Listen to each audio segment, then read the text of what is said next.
Are you still using a traditional toothbrush? Yuck. Have you been thinking about switching to an electric toothbrush and not quite sure where to start? Well, let us save you the time by recommending you the best electric toothbrush out there. That's the Quip 360. I've been using the Quip 360 for some time now. I love traveling with it. It's super convenient. Also, it doesn't take up a lot of safe space on my counter. I really feel like I have the cleanest brush of my life with Quip. The new Quip 360 oscillating toothbrush literally revolves around you. Finally, an electric toothbrush that doesn't overcomplicate the most basic daily ritual. Accepted by the American Dental Association, Quip 360 is scientifically proven to remove up to 11 times more plaque between teeth compared to a manual toothbrush and provide up to 2 times more whitening on day 1. If you don't absolutely love your Quip 360, return it for free within 30 days. If you do love it, brush easy knowing you get a free lifetime warranty for purchasing on getquip.com and the opportunity to subscribe to refill heads by mail every 3 months so you never have to go to the store. And now with Quip Perks, Quip puts their money where their mouth is, and when you subscribe to AutoShip, you'll be enrolled in Quip Perks to earn credit back over time. Also, my brother dentist, when I told him I used the Quip 360, was like, oh, wow. And for all you people who are resistant to flossing like myself, their water flosser just like sprays and squirts water into your gums and cleans between your teeth. I love it. It's great. I find it, it's something that I've been able to stick to that routine, and I feel like my teeth and mouth are much cleaner for it. Just for our listeners, the Viall Files gets 20% off site-wide and a free travel case and countertop stand at GetQuip, that's QUIP.com/Nick. Free your mouth today and save 20% site-wide, plus a free travel case and countertop stand at getquip.com. That's QUIP.com/Nick. Again, that's getquip, QUIP.com/Nick. You're crazy.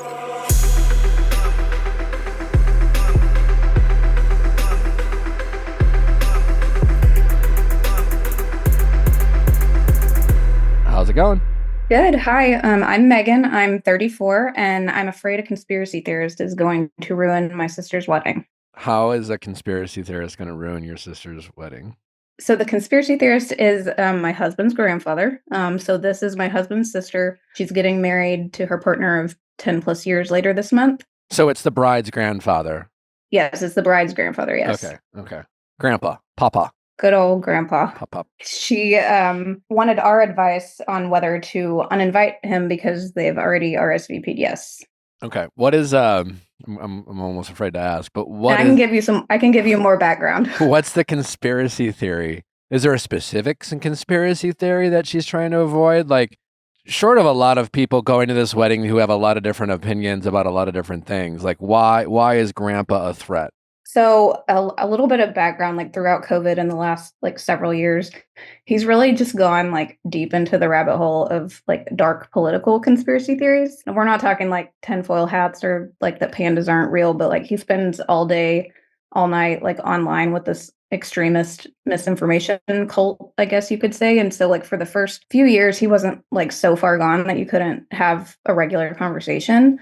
And we only really see them once or twice a year around the holidays. So we would just kind of deal with it and try to redirect the conversations. Over time, my in-laws would tell us stories about them getting into screaming matches with them for hours when nobody else was there. We kind of brushed it off. We thought it was somewhat of an exaggeration, but Christmas of 2023, we went over for dinner. Grandpa was back in the room that he stays in all day, all night. He didn't come out until dinner, and something got said that triggered him to start yelling about how he's a reborn alien. The aliens are in charge. The whole, thing about children being trafficked and exploited so that their adrenaline could be taken from them and pumped into celebrities' faces to stay young. So it's really extreme conspiracy theory, a lot of anti-Semitic conspiracies. And so, really just don't want there to be a scene at the wedding, because it's kind of gotten to the point where you can't have a regular conversation with him anymore. Sounds dark. Yeah. It's a shame.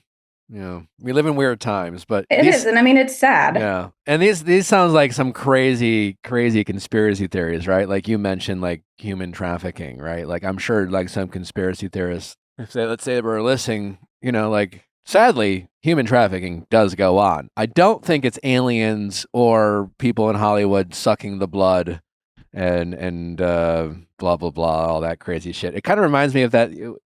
Was that what that remember that the lady who was on the airplane and she's like, that motherfucker's not real, and I don't know if she was not. Yes. All of that is just so dark, and there's like, it's sad because there's really no talking sense into anyone. Like they won't even hear it. So, but to recap, they're really, we're not here to debate conspiracy theories or you could just confirm that everyone in this room doesn't agree with Grandpa. But the real concern is that Grandpa sounds pretty locked in and pretty programmed, that like you and your sister-in-law and the bride specifically is worried that Grandpa could find himself in a conversation with God knows who, and at any moment accuse someone of being a child trafficking alien, and cause a dramatic scene. Okay. Yeah. Yeah. And I think she's torn because she doesn't want to look back and know that one of her living grandparents wasn't at her wedding, wasn't in photos, but yeah, there's a major concern about causing a scene, embarrassing them, and really like just the fact that their values and belief systems are like so 180 opposite that I just feel like it's a recipe for disaster, and I think she should set some boundaries. I mean, there's belief systems. There's like, hey, we voted for this guy and you voted for that guy, and let's just who gives a fuck today? Grandpa's giving like, he's afraid the aliens are taking over, and if you think the aliens are taking over, you're going to speak up. Yeah. You're going to say something, Right now, fear is very popular to sell, sadly. And it's being sold to anyone who's willing to listen, regardless of what side of the aisle you are on. Everyone in power is trying to convince people who aren't in power that they should be afraid of the other side, which is really sad because, I really believe that your grandfather is a victim in this kind of crazy world that, is spewing these types of just crazy things. That being said, if he's that much of a liability, I don't think he should go. I mean, if we really think that and Grandpa's like pretty, how old Grandpa? Late 70s. Late 70s, and he's like mobile and like he's like of sound mind. And I mean, minus his conspiracy theories, he's like he's not, like I guess I'm like Natalie's great, Natalie's grandpa. I mean, he's 90. He's in a wheelchair. Regardless of what he believed in, he would have a hard time communicating that. So. And he doesn't can believe in it. But like Grandpa is capable of creating a scene if he wanted to, I guess is my question. Yeah. And I think that's like my concern is I don't think there's a way that a scene would not be created at this point, given like how far gone he is. And is there anyone in the family who has his ear? No, he's just out on his own island. And like, it's really pretty sad because he's kind of alienated himself and their grandmother from everyone because he's done this with every different side of the family at this point. That's crazy. It is crazy. And it's also just so sad because my husband is like one of the calmest, most stoic people you've ever met. And last Christmas when this blow up happened, like he even lost it. We left and we did not come back for the rest of the holiday gathering. And so someone's got to take Grandpa's toy away. What if we just disconnect his internet? I don't know. He lives by himself, right? It's not like they still live on their own. What about Grandma? If we uninvite Grandpa? So I think that's the sad part is, I think she still wants Grandma to come. And I think Grandma could come alone, but we just don't want to necessarily make her feel, some type of way by forcefully excluding. And I'm sure you've already thought of this, but I'm just going to ask his son, my father-in-law, your father-in-law, could he go to him and be like, listen, I'm not here to discuss what you believe. That is your beliefs, but like my daughter's getting married and we'd love for you guys to be there. But like for God's sake, we cannot have, like, we need you to just mind your business for 8 hours. Like, is that possible? Grandpa wouldn't. He tried. Yeah, he tried. And was told to fuck off. Yep. So, I mean, that to me in itself. Well, then we just, is I think we the answer that we need. Yeah, I think you got the answer. I mean, he's not giving it. You can't reason with him. He literally tried, and his response was "fuck off." I think you just try to do everything you can to bring Grandma, but I don't know. Like, is this man gonna like call the cops and say you kidnapped my wife? Like, I don't know. I don't. Yeah, no, I don't know. I don't think so either. But I guess too, like. My husband doesn't want him to come. His dad does not want him to come, but it's her choice. So like if she, for whatever reason, did decide to let him come and he does cause a scene, like how do you think that should be handled? Well, Like, who should be responsible for removing him? probably his Dad? dad, his son, her dad, his son. Yeah. All right. I mean, just out of curiosity, why is the bride still even considering this? I personally don't know. I think she's just so empathetic, and she's always trying to like give people so many chances. And again, just her other grandmother is ill and not able to come. Her other grandfather is not alive. So I think she's just trying to keep like what she can in terms of like that family unit there. Yeah, that's a sad situation. If the bride were here, I would be like, listen, it's your wedding. Do what you want. And if you want to invite grandpa and grandpa at the risk of grandpa doing his thing, then, you just have to make sure that if that happens, it doesn't ruin anything else. That everyone just kind of like, okay, it's happening. No big deal. Everyone knew this was going to happen. Let's just remove it. Let's not create a scene. Let's move on. What we don't want is the bride to, well, hey, let's just invite them because I just want to make sure my grandparents are there and it's really sad. And then grandpa does his thing and then everyone acts like, I can't believe grandpa did that. Yeah. And then the rest of the night is focused on, I can't believe grandpa did that. Like, if we're going to invite grandpa, we just have to be prepared for it. We have to assume it's probably going to happen and we got to hope it doesn't happen. And if it happens, it's just like, it's like almost as if you scheduled in the wedding itinerary, after we cut the cake, grandpa's going to lose his shit. And then we're going to remove him. And then we're going to do the first dance. You almost have to have that mentality. Like, that's what I would say to the bride. Because like, it's almost certainly going to happen. Yeah. And listen, if grandma and grandpa at your wedding matters more to you than a little drama, let's bring them. Fuck it. Who gives a shit, right? This all comes down to a matter of just perspective and like, a bride or a groom, like we have the term bridezilla, right? Or like, birthdayzilla, like so the birthday boy or who's just like, this party sucks and I wanted this and I wanted that. So it all comes down to what the bride and groom are expecting their wedding day to be like, right? What are they focused on? Are they focused, Nellie and I were just like, this is our wedding and we're focused on us and our connection and like, we'll see how the party goes, but we really we hope for the best, and it ended up being great, but we just really focused on us and anything that I don't even know half the stuff that might have happened. I really wasn't focused on that, right? But that was the perspective I came in with. Other people who get married, they get married and like they care a lot about the party. They want is everyone having fun? Are people having fun? Is everything going okay? They hear about something that's not going okay. They're like, they start fixing it on their own and they start freaking out. And the wedding planner is like, no, we got it handled. And the bride's always checking in. Is it handled? Is it handled? Is it handled? Like, that person is not focused on their wedding, right? So it really comes down to the bride and groom and what will make their wedding day special. Like, will drama affect their wedding day? Will, like, other people talking about grandpa losing their shit make her feel embarrassed and, stop her from enjoying her wedding day? And those are all valid and, valid reasons, but she has to kind of play out the scenarios. And then she has to, like, anticipate what her reaction will be in those scenarios. Because if she is hoping for the best, and that hoping for the best is grandpa doesn't lose his shit, but knowing that if the best doesn't happen, it could ruin everything, then you definitely don't want grandpa to come. But if hoping for the best is hoping that grandpa doesn't lose his shit, but like if he does, we'll deal with it. And it's not going to affect the wedding. It will just be something we have to like take 10 minutes to handle, Yeah. And, how big is this wedding? Question. Is it huge? Probably like 150 people. Okay, it's big enough. Does everyone know that grandpa's a little... I don't think so. So her future wife's mom is the pastor marrying them. Okay. And I don't think a lot of her future wife's family is aware of grandpa and his behavior. Maybe they should be. I don't know. Listen, we all have family members that are, that are a little fucking crazy.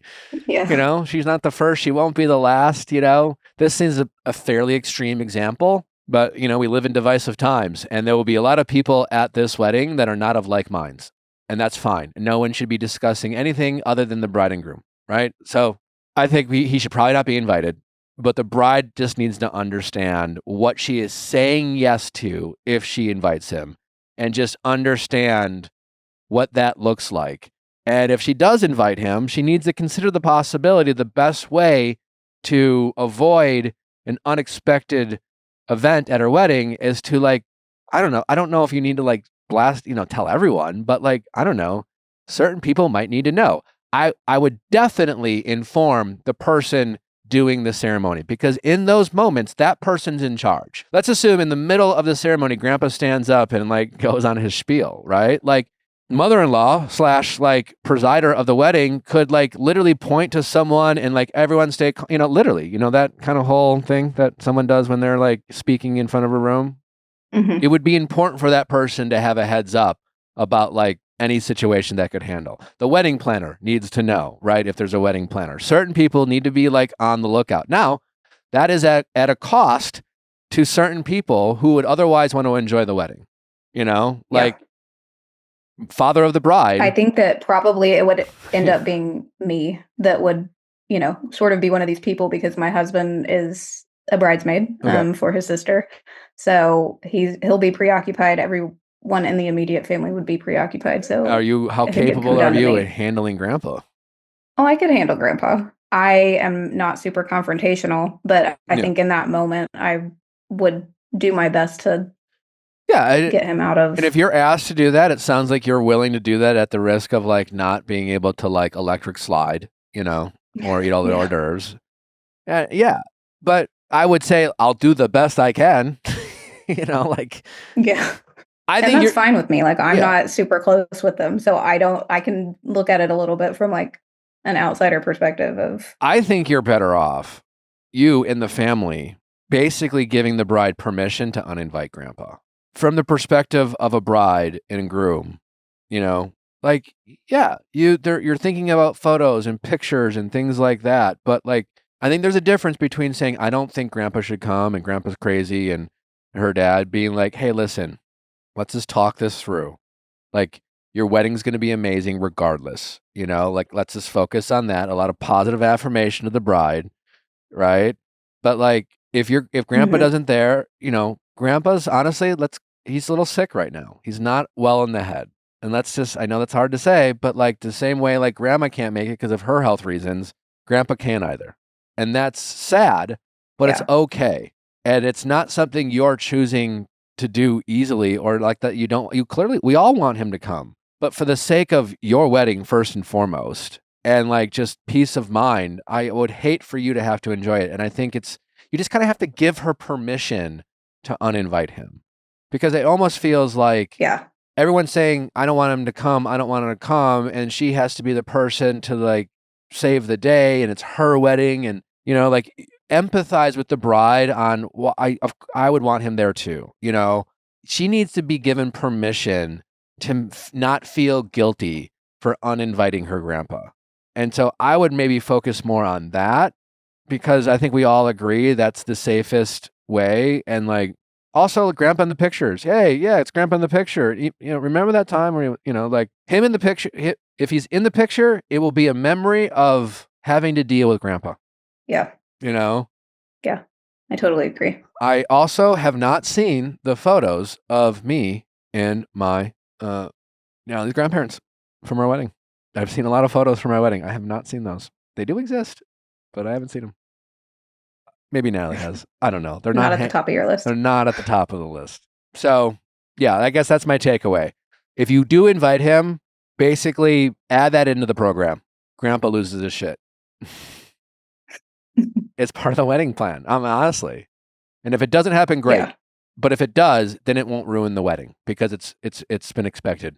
Yeah, that's essentially what I'm thinking too. Just like if it's going to happen, we can at least plan for it and have some sort of idea of what to do. But I really think the bride needs to be given permission to not feel guilty about uninviting him. Almost like, it's like, hey, you're not uninviting him, I'm uninviting him. I don't know. But I think she needs to, like, whether it's the pictures, kind of reminding her that like there's going to be hundreds of pictures, that won't be the one that you're focused on. Two, if he gets into a picture, because there's no guarantee you invite him and he even makes it to the pictures, that if he makes it to the pictures, it's just going to be a reminder of where Grandpa was at this time. Maybe Grandpa is better remembered when he wasn't believing in blood-sucking aliens. I totally agree. Anyway, sorry you're dealing with this. It sucks, but yeah, I think we try to give the bride a clean conscience for not having grandpa at the wedding. And if that's not possible, then it's her wedding. She can invite him. Yeah, that sounds good. That's what we'll do. All right. Thanks for the call. All right. All right. Thanks. Take care. Bye. Bye-bye.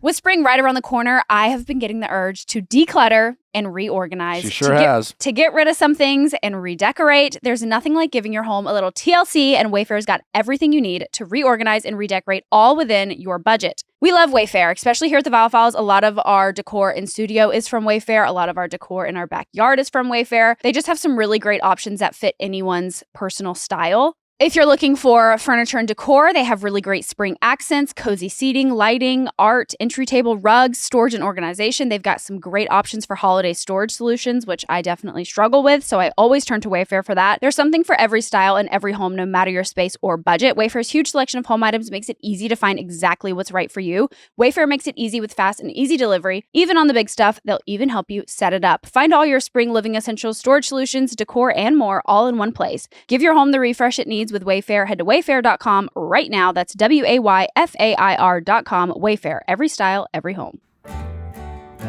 All right, we're a couple of months into 2025. You've heard me talking about my wellness goals. I've stayed away from sugar, but also I've been trying to get the supplements and nutrients I need this year because I just want to be my best self, and I'm doing that in part with the help of the great people at Symbiotica. It's important to know what you're putting in your body with your vitamins and supplements, and that's why we are absolutely obsessed with Symbiotica. Symbiotica makes it easy to maintain healthy habits all year round. Though travel size packets are perfect for on the go, we are often on the go, and nothing ruins my vitamin routine more than traveling. Before I got Symbiotica, because those individual packs that they make it so easy and convenient to stay on those routines. And they taste so good, which is so rare for a lot of products in this realm. They have a formula for your health goals, whether it is energy or mood boosting, improving digestion, anti-aging, brain power. The easiest thing you can do is keep up with your health, and Symbiotica is the easiest way to do that. Symbiotica is just as clean as it gets. No seed oils, preservatives, or artificial junk, just high quality, real ingredients that actually do something.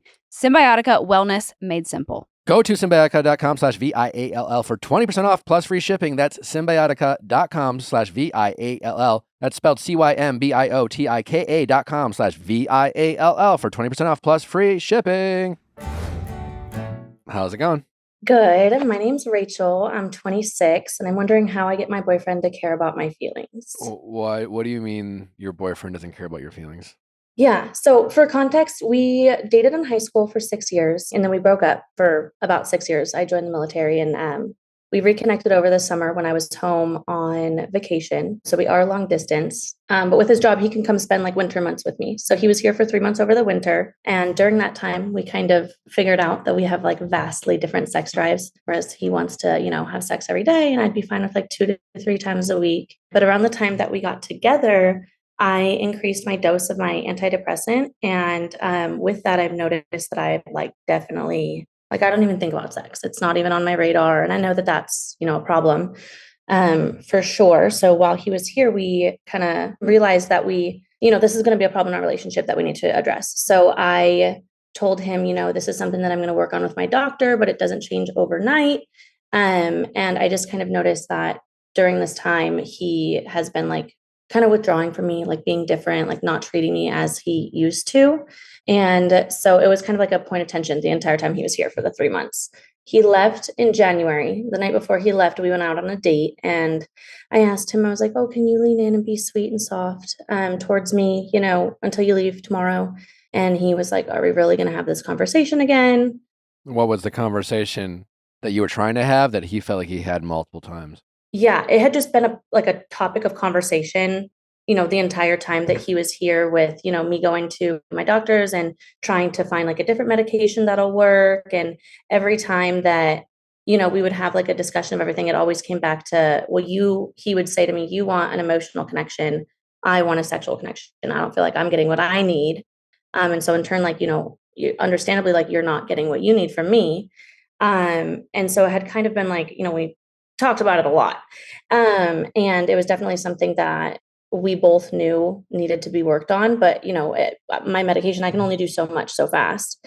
And so he said that comment and I let it go because I wanted to enjoy our last night together. And then a few hours later, we were on the way home and he's driving and I lean into him and I say, like, oh, I just want you to be soft with me. Like I miss that side of you. And he kind of, he got upset and he was like, you act like I beat you. You act like I'm mean to you. You act like I'm doing something intentionally to hurt you. And that's not what I'm doing. Well, what does he think he's doing?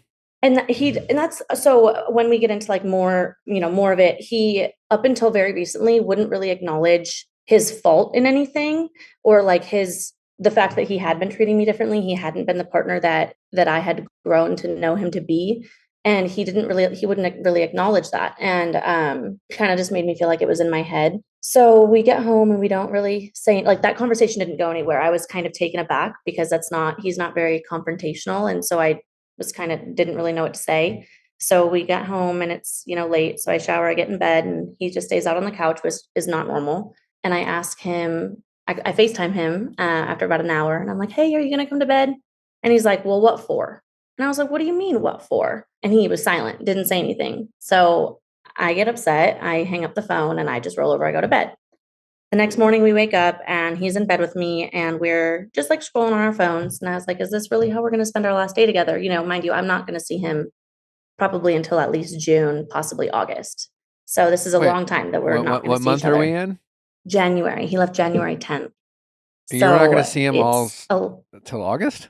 Yes, sir. Yes. With his job, he's working. He's a commercial diver. Oh, wow. Okay. So yeah, so he and I live in the desert. So he's, he couldn't even move his job out here. That's another point of conversation in our relationship too. It's like, it's always going to be long distance. Even if I were to move to where he is, he's always out on remote jobs. 2 questions before you keep going. Yeah. How long have you guys been together and how old is he? So we're both 26. And this time we've only been together since May of last year. Okay. So it's been like 8 months. And how'd you get together while he was diving? So when we dated in high school, we dated for 6 years until I left when I was 19 to join the military. And I lived with him and his mom. So his mom was like my mom. And so I had always stayed in touch with her. So I was visiting her when I was home over the summer. And I had saw him for the first time since I left when we were 19. And it was like no time had passed. And a week later, he was here visiting. And yeah. Okay.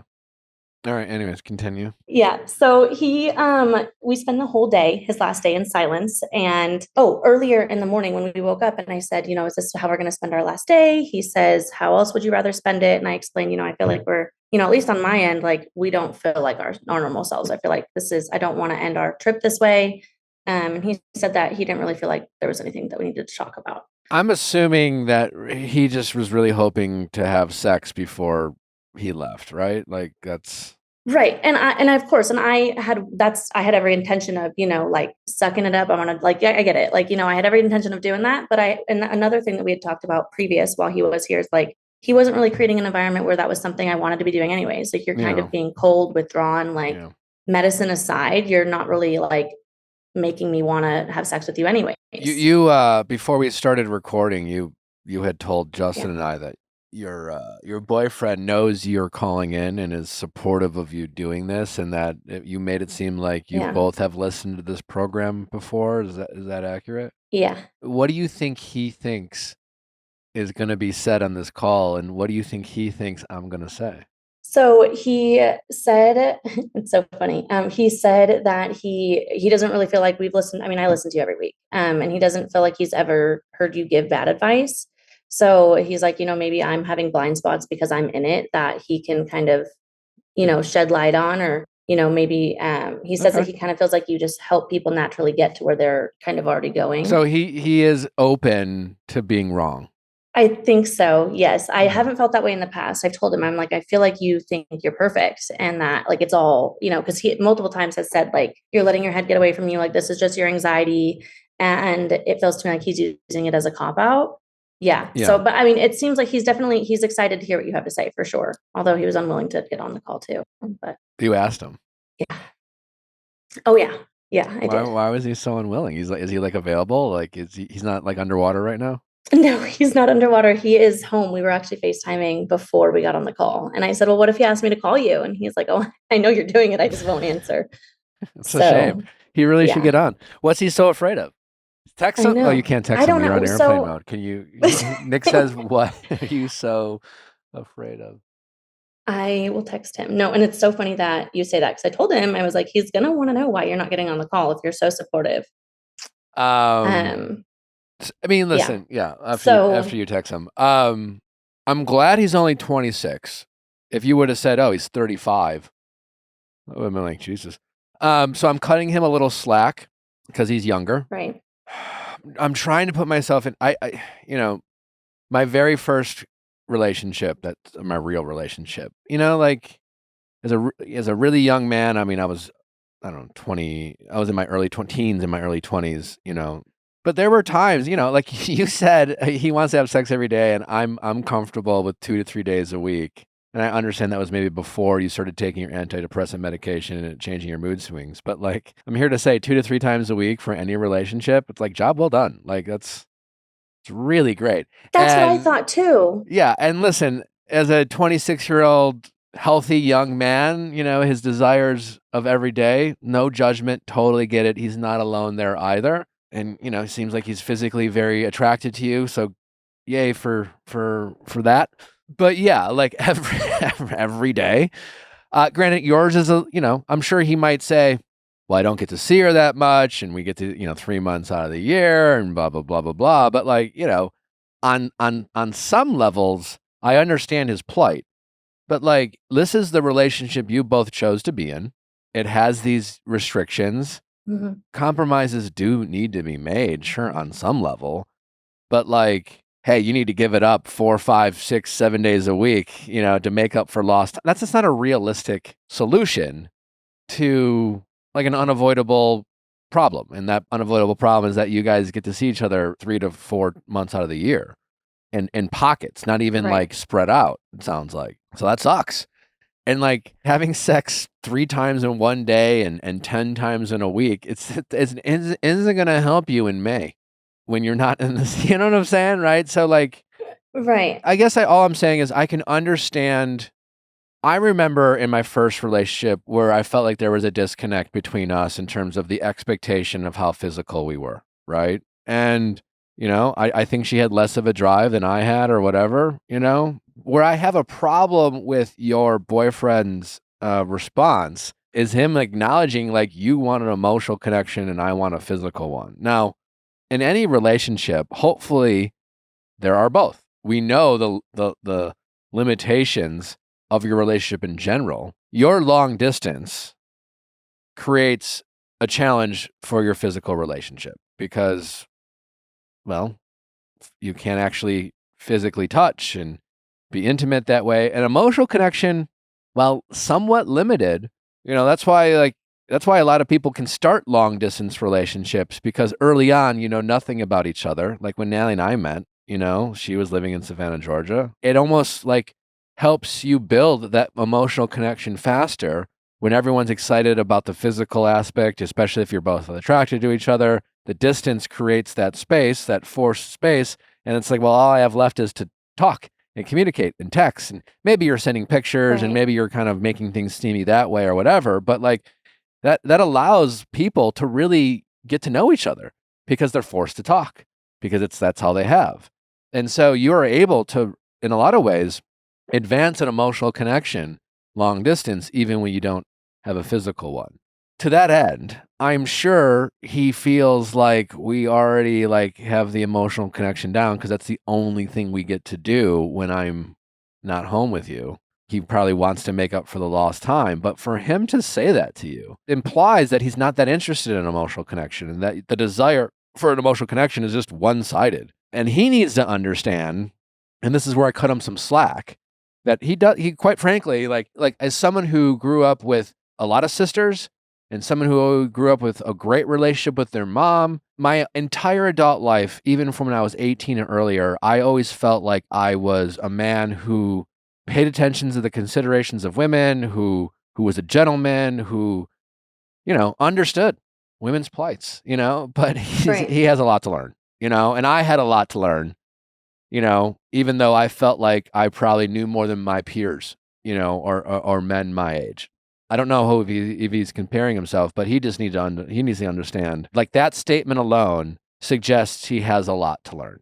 Right. No, and I completely agree with everything that you said. I feel like for me, like it's beyond the sex of it, because I feel like I can get that, taken care of. Like obviously we're still going to have different drives, and that's, like I want to have sex more than I'm wanting to have sex right Sure. now. So that's something that I know that we can find a solution to. It's more so for me now, like how he's handled the situation. Yeah, he's turned that's you off. concerning He's to like me. giving you the ick. Exactly. And he's said things to me since then, because we've kind of talked in circles about it since he left, that I'm just like kind of stunned. It doesn't really feel like the person that I thought I was in a relationship with.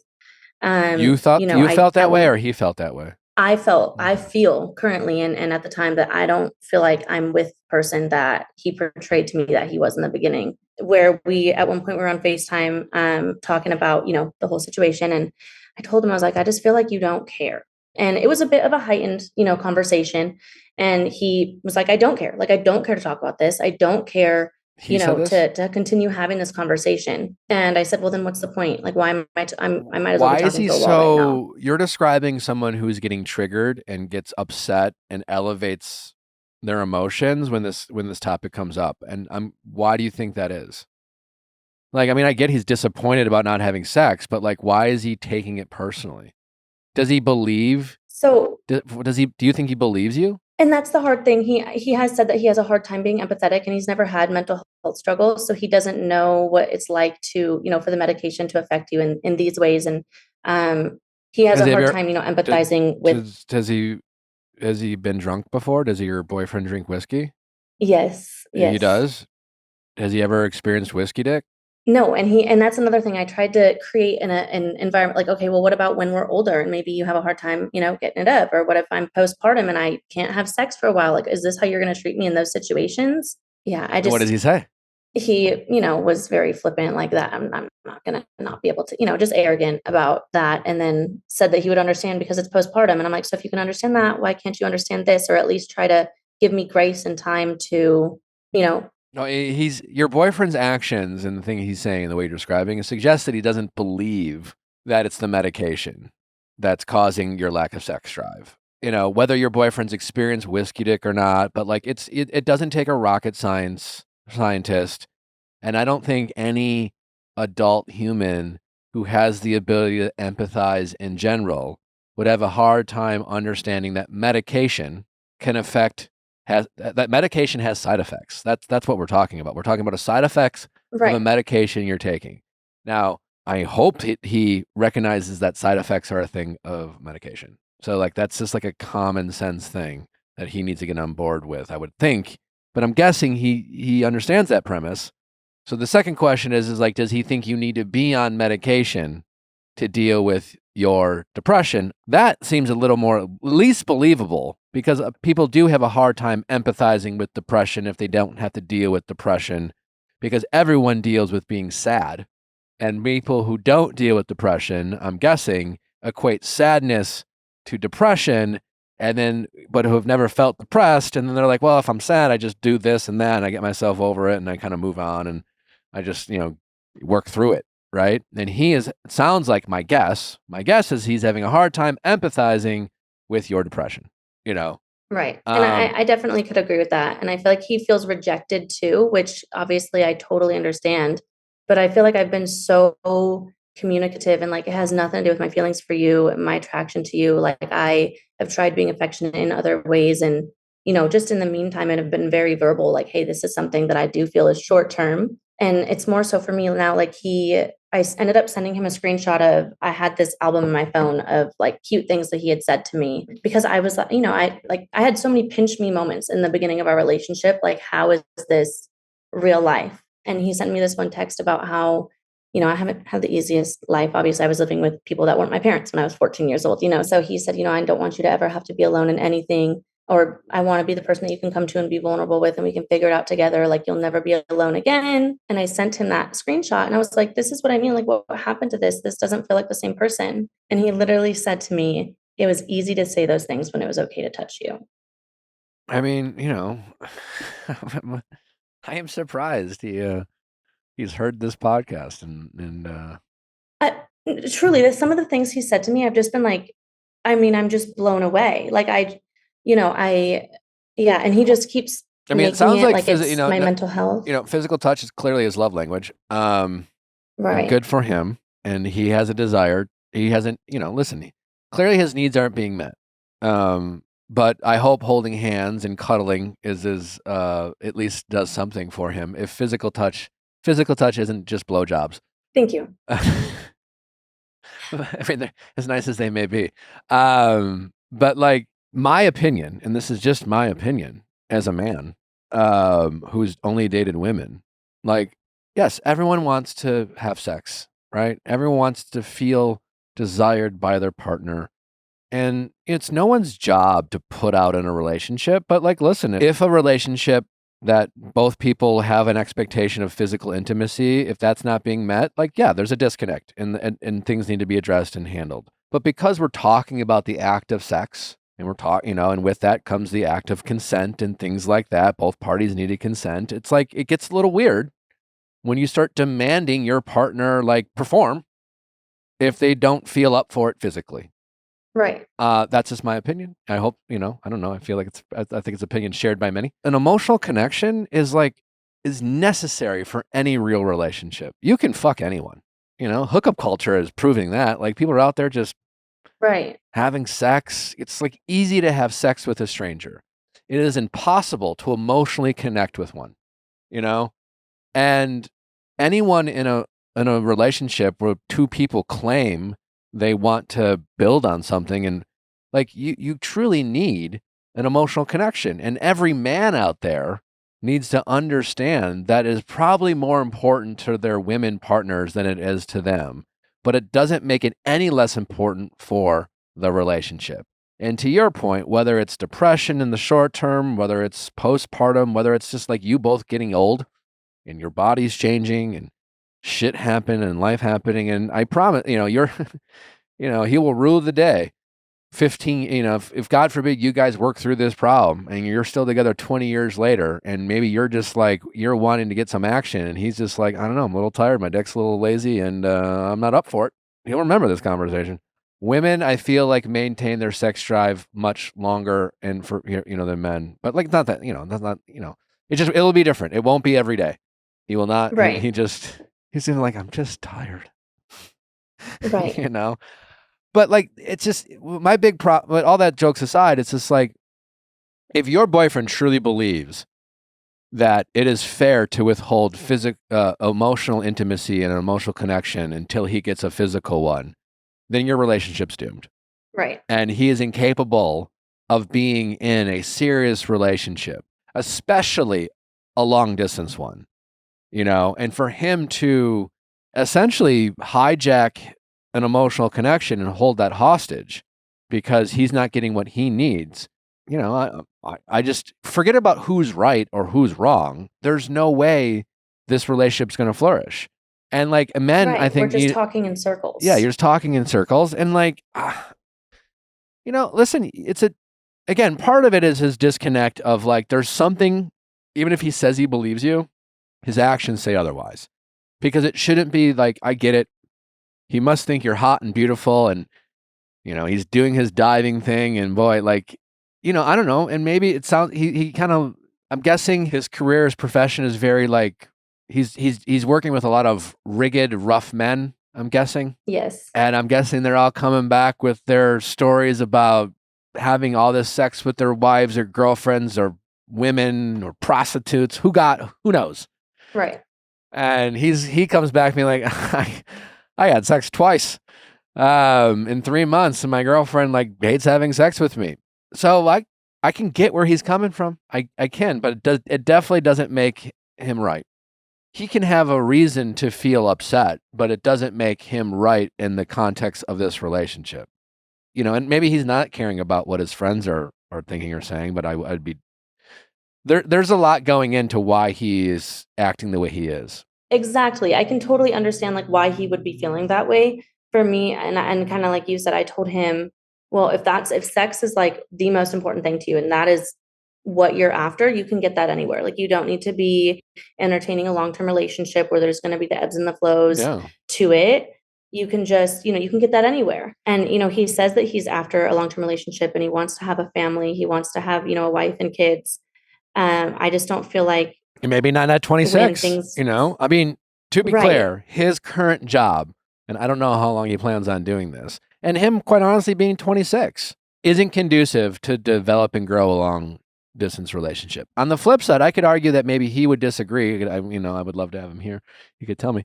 But I also wouldn't shock me if a lot of the guys he works with are in committed relationships, because the lifestyle in general is challenging, and it makes it difficult to like date around, things like that. I mean, his job probably makes it hard for him to be a fuckboy even if he wanted to.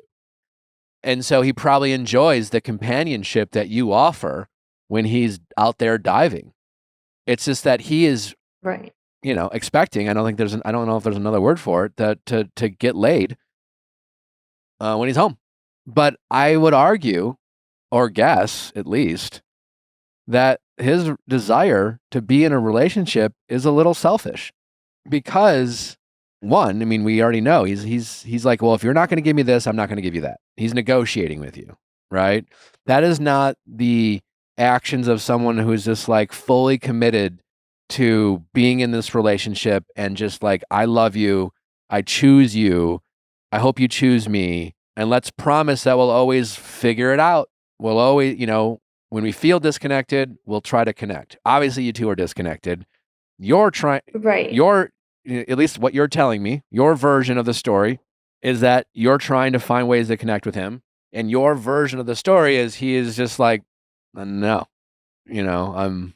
And I will say to you, like, because, he is obviously very supportive of me being here. Like, I went over what I was going to talk about, and everything that I'm saying to you, he completely agreed with. He was like, yep, like that's up until recently though, he wouldn't really acknowledge that he was treating me different. He just said that, he wasn't getting what he needed. So it was harder for him to connect with me. But then on Thursday, last week, I told him that, I'm kind of feel like I'm at the end of my rope. Like, I feel like I'm giving everything that I can and I'm not really getting anything back. And we're just talking in circles. We're not getting anywhere. And that's when he says it was a coincidence. To me, it feels like he was like, oh shit, okay, let me, but then he was like, all right, let me, I have been treating you differently out of spite because I was feeling rejected. Let me be different. Let me, show up for you. And so for the past 5 or 6 days, he's been, like more attentive. I feel like for me, I'm now scared though, because it's like, okay, who really are you? Is how you have been the past, 2 months, who you are, and that's how you handle conflict, and that's how you will continue to handle conflict? Is this just you putting on a show because you want the companionship while you're out there? You want to have someone to text and, to feel like you have somebody to come home to. But so he feels like now I have walls up, which I do. I'm scared now that I don't know which part of him I'm going to get if I'm having, if we're going through a hard time. Well, that's interesting that you say that, because like I think power dynamics shift greatly in relationships all the time, and I think subtle ones, right? Sometimes I think if people are honest with themselves, even in healthy relationships, usually, hopefully the healthiest of relationships, you both feel like you're on equal footing. No one's abandonment issues are being triggered. And you wake up feeling like you're choosing your partner as much as they're choosing you. And there's not a lot of thoughts on that. But even generally healthy relationships don't operate that way. There are moments where, my abandonment issues might be triggered for some reason. I don't know. And maybe I'm feeling just generally a little insecure, and that general insecurity might like reveal itself as, a certain way around Natalie, or I might just like, we're pretty good at communicating at this point, where I might just need a little more affection from her. I don't know, and certainly vice versa, right? And so there's a power dynamic shift often in relationships, and whoever is feeling more insecure or is being triggered by whatever abandonment issue they have, that other person, whether they know it or not, has more power, right? Mm-hmm. Your boyfriend wasn't feeling, for whatever reason, it's the way you're describing it, towards the end of his stint at home, wasn't feeling insecure. He was just mad. He was angry. He was frustrated. He didn't know why his girlfriend didn't want to have sex with him. And he dealt with his feelings through anger, and I'm guessing that some of the things he said, like, well, I knew that before I could touch you and blah, blah, blah. That all sounds like he's angry, right? But now the way you're describing it, now he's gone, right? Now having the sex with you is less, he can't even have sex with you. He's not there. So immediately less of a priority for him, right? Even subconsciously. Right. I'm sure he still wants to have sex with you whenever he comes back, but like now it's off the table. It's a concern he really doesn't have to bother with until August, right? Mhm. And now you're still upset about how he treated you at the tail end of that relationship. And you're questioning things. You're like, I don't know, this is crazy. I don't know this. And now he's hearing you question things. And now that his like desire or need to have sex with you is off the table, it's less of a priority, that anger is going away. Mhm. And it's being replaced with a little more clarity about him being a dick. Yes. And now you're questioning things, and now he's just like, holy shit. Last thing, like, again, I don't think he's appreciated what you've brought to him in this relationship while you're not together.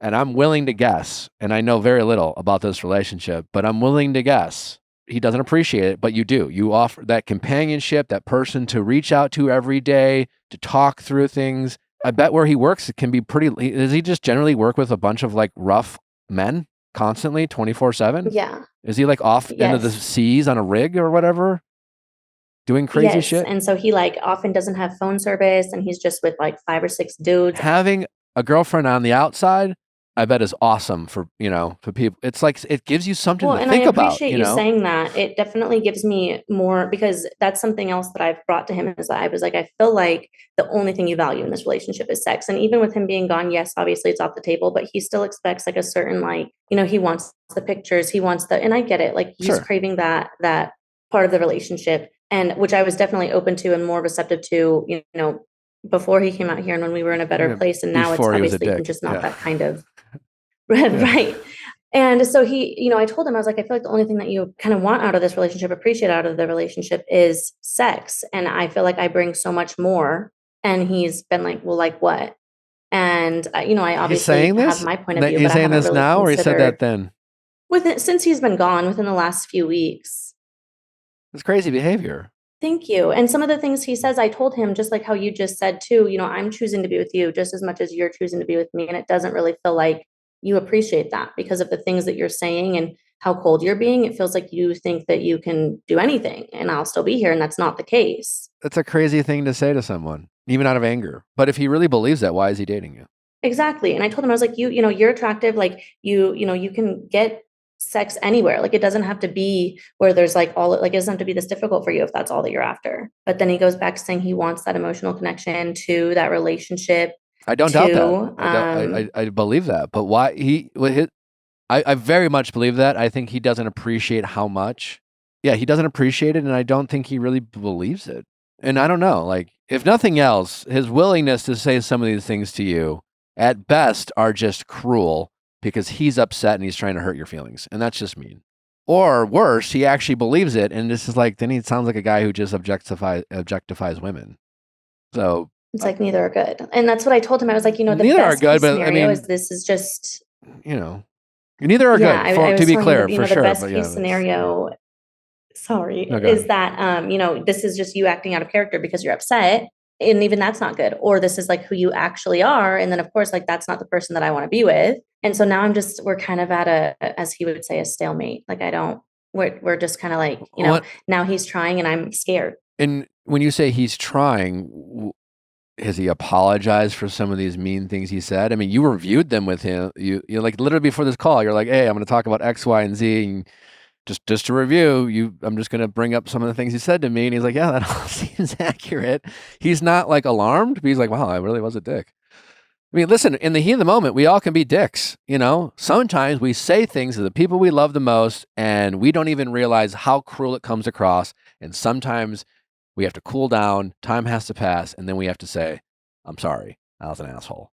That's normal. But like, exactly. And I've definitely had those moments too in these conversations where I have, gotten heated and I say something and then I go back and I'm like, hey, like, I'm sorry that I got to that point. That was disrespectful. That's not my intention. But even in like talking about it earlier today, when we've been in like an okay place and he's putting in effort now, he was like, yeah, that all sounds, that's what happened. And I said, like, I'm worried, baby. This is making you kind of look not the best. And he was like, yeah, I mean, it's I said those things. Like, he never has once been like, well, I'm glad he's that. owned up to it, but I'm just more like, it doesn't sound great. Yeah. And it's leaving me not knowing like what to do, or because a little more context, I have a 4-year-old son and I spent a long time trying to make that relationship work with his dad when I just wasn't it wasn't a relationship I should have been in. And so I feel like I'm a little bit now that I've seen like, okay, this isn't really, some signs of someone that I want to be with. I feel like I'm more ready to just be like, all right, Yeah, I mean, he's your boyfriend is not giving you anything to work with. Almost nothing. Thank you. As a young man, as a 26-year-old man, I would just say to him, if he was it's just like, I don't want him to be nice to you just to get laid. But hell, man, if all he was just like held your hand and showed a little affection and maybe got you flowers or just like acted, or even if he pretended, and I don't want him to have to pretend, like he probably would have got a little action. But like, why, like, again, he needs to understand that like we all, as human beings, we always need to feel taken care of emotionally. We need to feel loved. We need to feel like our partner isn't going to abandon us. We need to feel like we can be our most vulnerable selves with our partners. That's the joy of being in a real relationship, that like when you come home, your most comfortable, your sanctuary, you don't have to put on an act. You can be yourself. Now, that doesn't mean be an asshole. Doesn't mean be gross and disgusting and shit with the toilet open. But like, you know what I'm saying? Like, you can generally be yourself. You can show some of your cracks and weaknesses and insecurities with your partner and not worry about, like, and know that they love you, Right. And that's like necessary. And that's where I feel like it's necessary. That's like, what do you have if you don't have that? And I told him with this, like, and I don't feel like, yes, okay, the initial thing that started that all of this is stemming from is that I'm taking medication that is, causing me to have, sexual dysfunction. Yes, that is the problem. But now, like, there's so much outside of it where I've told him, I feel like if I don't show up as my best or in the way that you want me to, or you expect me to, it's not enough for you. Yeah. So then I feel like I have to put on like this, I can't just be. And that's not, it's so crazy to me how far different we are now from where we were and what, like, it's just. I mean, you need to let go of the honeymoon phase that you were in and how magical it was when you guys got back together, because, everyone is their best self, and everyone, like, you guys were having sex more, and you were more intimate, and you weren't going with what you're going through now, but things have changed. As in every relationship, things change, right? And right now, your boyfriend is demonstrating behaviors that tell you that when things change that don't go his way, he will not compromise or be there for you. He will just be angry and upset and expect you to fix the problem and get back to where things were so he can continue to be happy again. That is the actions that he's demonstrating, which is hard. You said that perfectly. Yes. So he's not giving you much to work with. Now, like, again, like, I would want for him to now be like, I really shouldn't have talked to you that way. I'm really sorry. I'm just very frustrated. Like, sometimes I get insecure about, like, your attraction to me. Obviously, I'm not going to see you for the next 8 months. I didn't handle myself the best way. I'm, like, you should be getting that right now. If you're not getting that, that's concerning. That's like, and you can't teach, I'm cutting him some slack because he's only 26, but he's not 18. And he should know better. And I'm going to cut him a little bit more slack because, he's certainly, like, his surroundings are not, I'm guessing a lot of his workplace conditions aren't promoting culture of, like, pro women, or just like, I don't know. It doesn't have to be pro women, just more like, just like not a, locker room talk aside, like hanging out with your boys. But like, I don't, he's just maybe not getting the best role models when it comes to like a healthy relationship or a healthy relationship with women in general, or just an empathetic man towards the plight of like things that women might go through. Fine. That's his choice he's making. And I don't care if you're on an island with a bunch of like rough men. He has the internet, and like no one has the excuse to like isolate themselves and become ignorant if they want to learn and educate themselves. So at best, your boyfriend is talking as if he's a bit ignorant about like how women are in relationships or what their needs are. And if you're expecting someone to just be a concubine and have sex with you when you're ready, then that's not what you want. And if that's what he wants, then God bless him, I'm sure he can find it, like you said.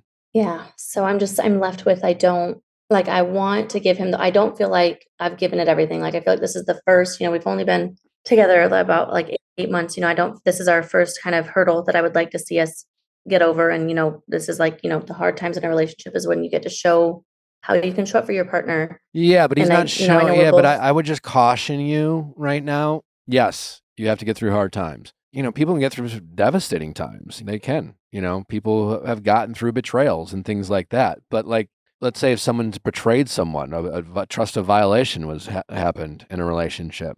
People have gotten through that because there's contrition, there's regret, there's the realization that they fucked up. There's the desire to make changes. A lot of people fall short of all those promises and changes and things like that, but at least there's that, and that's a starting point of fixing the problem, is an acknowledgement that there was a problem. Right. And again, your boyfriend is just kind of acknowledging that you have a problem and that your problem is both of your problems, but he doesn't really see the problem with how he is handling this whole situation. And that's the biggest problem. Right. I completely agree. And so I guess I would just caution you. It's like, you don't get any medals, or, like, just because it's your first big fight doesn't mean you have you can break up or stay together as long as you want. Right. But like, there's no playbook out there that says you get 4 fights for free. Right. It's silly to ever break up before 4 fights, because like everyone has at least 100 fights, right? That's silly. What are those fights about? What are you talking about? You have to figure out, is this a fight over a non-negotiable, or is this a fight over like our pet peeves? I would argue that's a fight over a non-negotiable. He might think, well, my non-negotiable is like, I want to have a partner who wants to have sex with me. Fair enough. I guess on its face, that's makes some sense. Your negotiable is like, I want a partner who shows up for me when I'm not my best self, when I'm struggling with mental health problems, or like when I just, I want my partner to believe me when I tell him my body's going through something. And like, Yes. as a man, he needs to understand, if he wants to be in a relationship with a woman, that his body is not the same as your body, and that your body might experience a lot different types of emotions and feelings that his body may never feel. And the feelings that his body feels, like, hey, the feeling of wanting having sex every day, if nothing else, shows the difference in your two bodies. And to expect your two bodies to want the same thing every day is immature and a little ignorant. But he already knows, like his body wants something different, right? And Right. he's not going to get very far in any relationship if he can't show up and be empathetic to his partners without having to have gone through what they've gone through to be empathetic. He has to know at a minimum that like sometimes, even maybe once a month, that like some shit might happen where he needs to like maybe be more empathetic, maybe be less demanding, maybe show up for his partner, maybe have a little grace.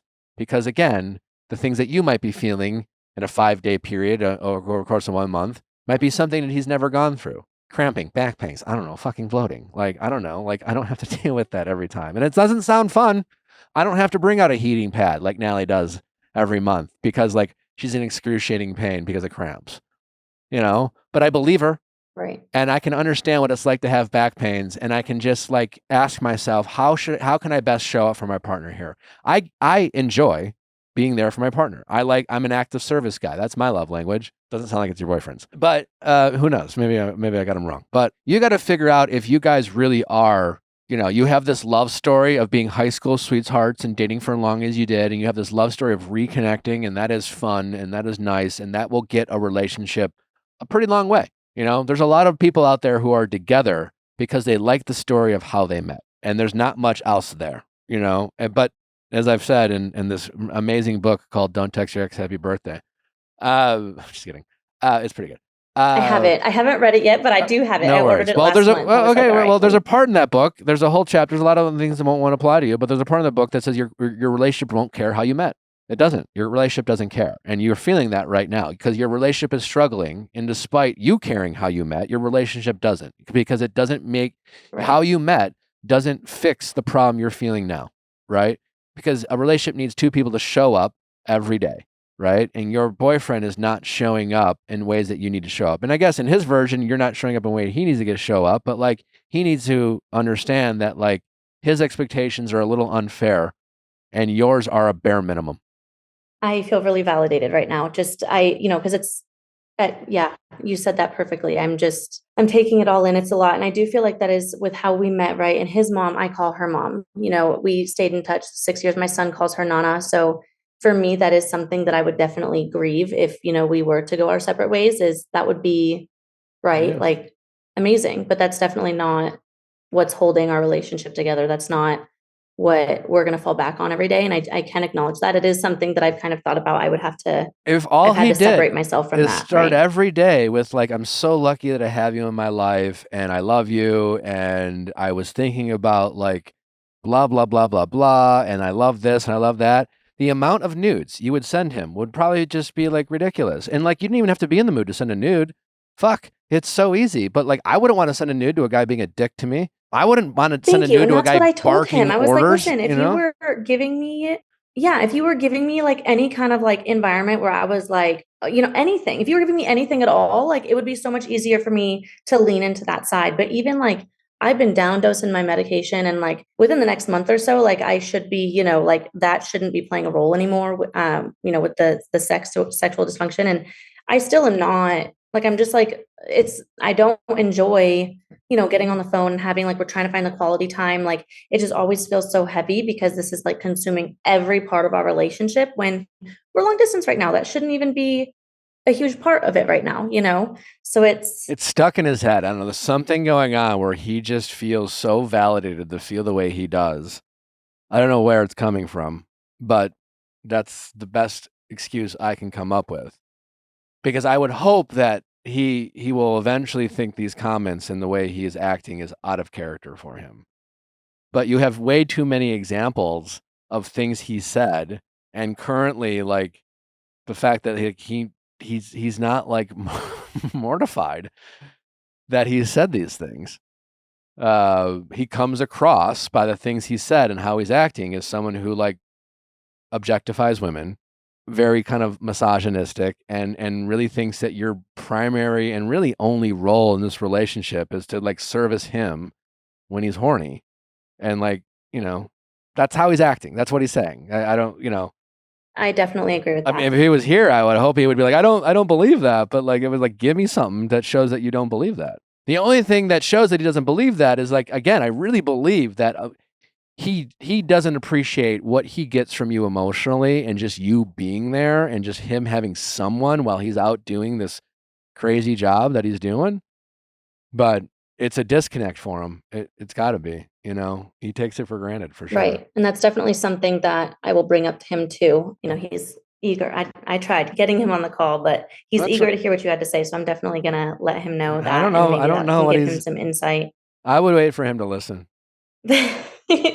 Yeah. I don't think you're going to be, I don't think you're, not that you can't. I wouldn't be able to re-articulate what I heard from someone about a very passionate issue that I give a lot of shits about in a way that would like, you're better off. You can give them the cliff notes. Again, you do whatever you want, your relationship. And honestly, I don't know when this episode is going to come out. It might be a couple weeks. He wanted me to ask. He was like, well, how long am I going to have to wait? Maybe a month or less. Okay. I would use this to your advantage. I mean, listen, I shouldn't really make or break. If he were here and I was like, dude, why, like, do you really, like, what, do you think this way? Do you feel this way? Like, are you sorry for what, those are the questions I'd ask him. You need to stop acting like this is something you can solve his problem. As I see it, you're doing 100% of your half and you're trying to do some of his half. You showing up and getting advice. Mm-hmm. You're trying to fix this problem because you want to be connected with your boyfriend. It's in some ways self-serving. You don't want to deal with this, but like you described a guy who is familiar with there's a lot of guys who wouldn't come on here, but he's familiar with the show, seems to be a fan of the show, seems to respect my opinion, and I always try to be pretty fair, especially when I get like, couples on here. I don't want to make anyone feel, but he still chose not to show up. Yeah. So what I'm saying is like, you got to get away from, this is not like a compromise. I think it's okay for you to feel like you're 100% right. Okay.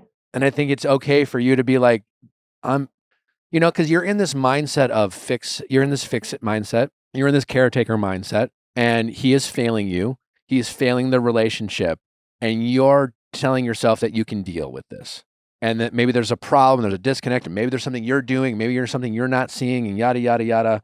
And you know what I'm saying? Does that all resonate with you? It does. As opposed to you being like this is fucked up. Like I'm sorry. Like you would have the grounds to break up with him immediately the moment he said like what after you asked him. I'm there's more to me than just like putting out and having sex. And the moment he said like what, you could have broken up with him, and everyone listening would have been like, took you long enough. Right. And I'm not saying you should break up with them, but I'm just saying you should know that you have the support of like mankind in this entire audience, that you're not crazy, and that like you shouldn't be in a relationship with anyone who thinks that way, let alone says it. And we don't even know if he just said it or if he thinks it. Right. You know? That's very validating to hear. Sorry, I'm getting a little emotional. It's just I feel like it's been like made out to be in my head so much, you know. So it's really validating to hear that. Like I feel like I've told him I feel like I've done everything I can. Like I feel like I'm at the end of my rope. Like I don't know what else there is for me to do. And you're right. It's not really like it's my problem. It's for his to decide if he wants to show up and be different. And if he doesn't, and he even said last week when we were talking, when he was like, "You're right. I've been doing this out of spite." He said, "Let's not talk about it. Let me be different. And if I'm not, like, you have your answer." Okay. Well. But now I'm having a hard time kind of being like vulnerable and letting him, because it's like it's been so much that's happened.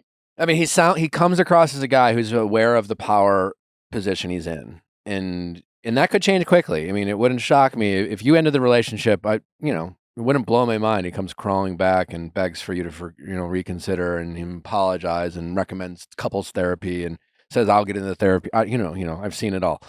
And maybe he needs a wake up call. I don't know. Yeah, but that's the thing, Nick. I feel like he's so prideful that if I were like in his head, and I told him this, I said, "I just really want you to understand that if I do choose to walk away, it's not me not being able to handle the distance. It's not my mental health. It's not that. It's that you're not showing up. Like you're not giving me what I need." And then it's just. What do you say? I feel like he's so prideful that he wouldn't. Well, that is let himself. Maybe so, but if that's the case, that is a characteristic that he has that you're in a relationship with. But like this is acting like another level. There's being stubborn and prideful in the moment when you're trying to win an argument or whatever, or maybe that carries over for an entire day or two. And then there's like this is a man being stubborn about a topic that you guys have been dealing with for a long period of time now, and he's shown no signs of backing down. And his stubbornness has overcome any desire to empathize with you, to take care of you, to emotionally support you, to validate you. None of that. And that is, you have to acknowledge that as a characteristic of his. He is demonstrating his pridefulness more than he is demonstrating his ability to take care of you. Yeah. And I think you need to let go of the romanticization of this relationship. You're only 26. It sounds like as a young 26-year-old woman, you've been through a lot and you've had a lot of life. Same like Natalie. Like our upbringings were very different. But you still are young. And I wouldn't waste a lot of time on men who do this, And I understand the romanticization of how you met and yada yada, and you call his mom, and it sounds like maybe you didn't have your, and that's extra hard on you because it sounds like you had some conflict with your own family. Who's in the background? Is it him? Like whose family? These are my friends Okay. there, and I'm close with my parents now. They're just they're drug addicts and they're sober now. Okay. That's positive. But yeah. So we have relationships now, but it's not, I've always struggled, and he was there, for all of that when we were in high school and everything kind of fell apart there. But I've always just felt like, had a hard time feeling like I'm enough, and it's something I've sorted through in therapy as well. But it's definitely in the forefront now. If I were, honestly, what I really think is going on, and I don't, whether he realizes or not, that like, I think your boyfriend really thinks he's in control of this relationship. He's certainly not insecure about losing you. That's for sure. And that's crazy considering like you've acknowledged that you might choose that. But whatever reason, he is not afraid to lose you. Not yet, not right now. And I think it sounds like you have accepted the role of the submissive one in the relationship. I guess I'm not like in a sexual way, but I just mean like he's like, yeah, well then you have my, he's just unafraid of saying anything to you clearly, and you're afraid to say anything to him, right? You're so you're so afraid of upsetting him, right? You're so afraid of rattling his cage because it's already rattled and things are already disconnected. He's not afraid at all. And this is another reason why I don't think you should send him the episode or tell him what I said. You need to change that dynamic. You need to not give a fuck. If you want to stay in a relationship with this man, you need to change your attitude, being like, why the fuck am I letting this motherfucker treat me this way? This is bullshit. I don't know what he's going through. I'm going to cut him some slack, because what I should do is break up with his ass. I'm not going to break up with his ass, but what I'm not going to do is I'm going to put up with any of this bullshit. So like, I'm just not going to take his calls. I'm not going to be there for him. I'm not going to ask him about his day. I'm going to be cold as fuck. And if he wants to wake up and start acting the way I deserve to be treated, he can start. But until then, I'm just going to slowly let go. Okay. And if he doesn't stop me from letting go, I'm going to leave. But him stopping you from letting go is not what he says, it's what he does. Right. And that's the part you need to remember. Something he did bring up to me this morning, because I've been very vocal, like, listen, I see that you've been trying the past few days. And I feel like my walls are up. I feel like I'm having a harder time being vulnerable and letting you in. And he's like, well, I need you to tell me if, like, are you going to just do what I've been doing? And now that I'm trying, are you just like, he was like, now are we going to swap roles? Like, what's the point of even continuing that? That's a fair question, but like, it's not about swapping roles. Like, this is like, do you think I'm only worth having sex? You need to understand if some of the things he said he believes, and if he's sorry. Does he think that you deserve to be treated that way? Like, I understand the disconnect between like you being depressed and not having a sex drive and the pressures of you not seeing him. And I can see that he handled that in a bad way without thinking he's a bad guy. I've been a young man before, and like I didn't have an awareness that where I have today. But like, he should be aware enough as a 26-year-old man to recognize that he was a dick. Right. And to apologize for that. And to say, I'm really sorry. I could have handled it better. I just got a little frustrated, like, and you're not getting that right now. So right now we need to figure out like what he really believes. Right. And when he is considerate, don't push back. If your boyfriend is kind, if he reaches out, if he's nice to you, if he gives you that emotional love, you can receive it. Just receive it. Don't reject it. Okay. Right. That doesn't mean he's out of the clear, because it's like 2 days of him being nice. It's just a step in the right direction. But like, don't do for the tit for tat, but we need to find out what he really believes at first. Right. And that's what I told him. I said, I definitely don't want you to feel like you said, tit for tat. It's like, this is me being scared of like, I don't know if who you have been acting like is who you are, or if, that was a lapse in character. And obviously I want to give you the opportunity to show up for me how you say that you're going to now. But I'm scared, like, I don't know what to believe or how long this possible nice act is going to last. So it's scary for me to be vulnerable. Well, I empathize with your fears, but I will say, if you want to be in this relationship, you have to be in this relationship.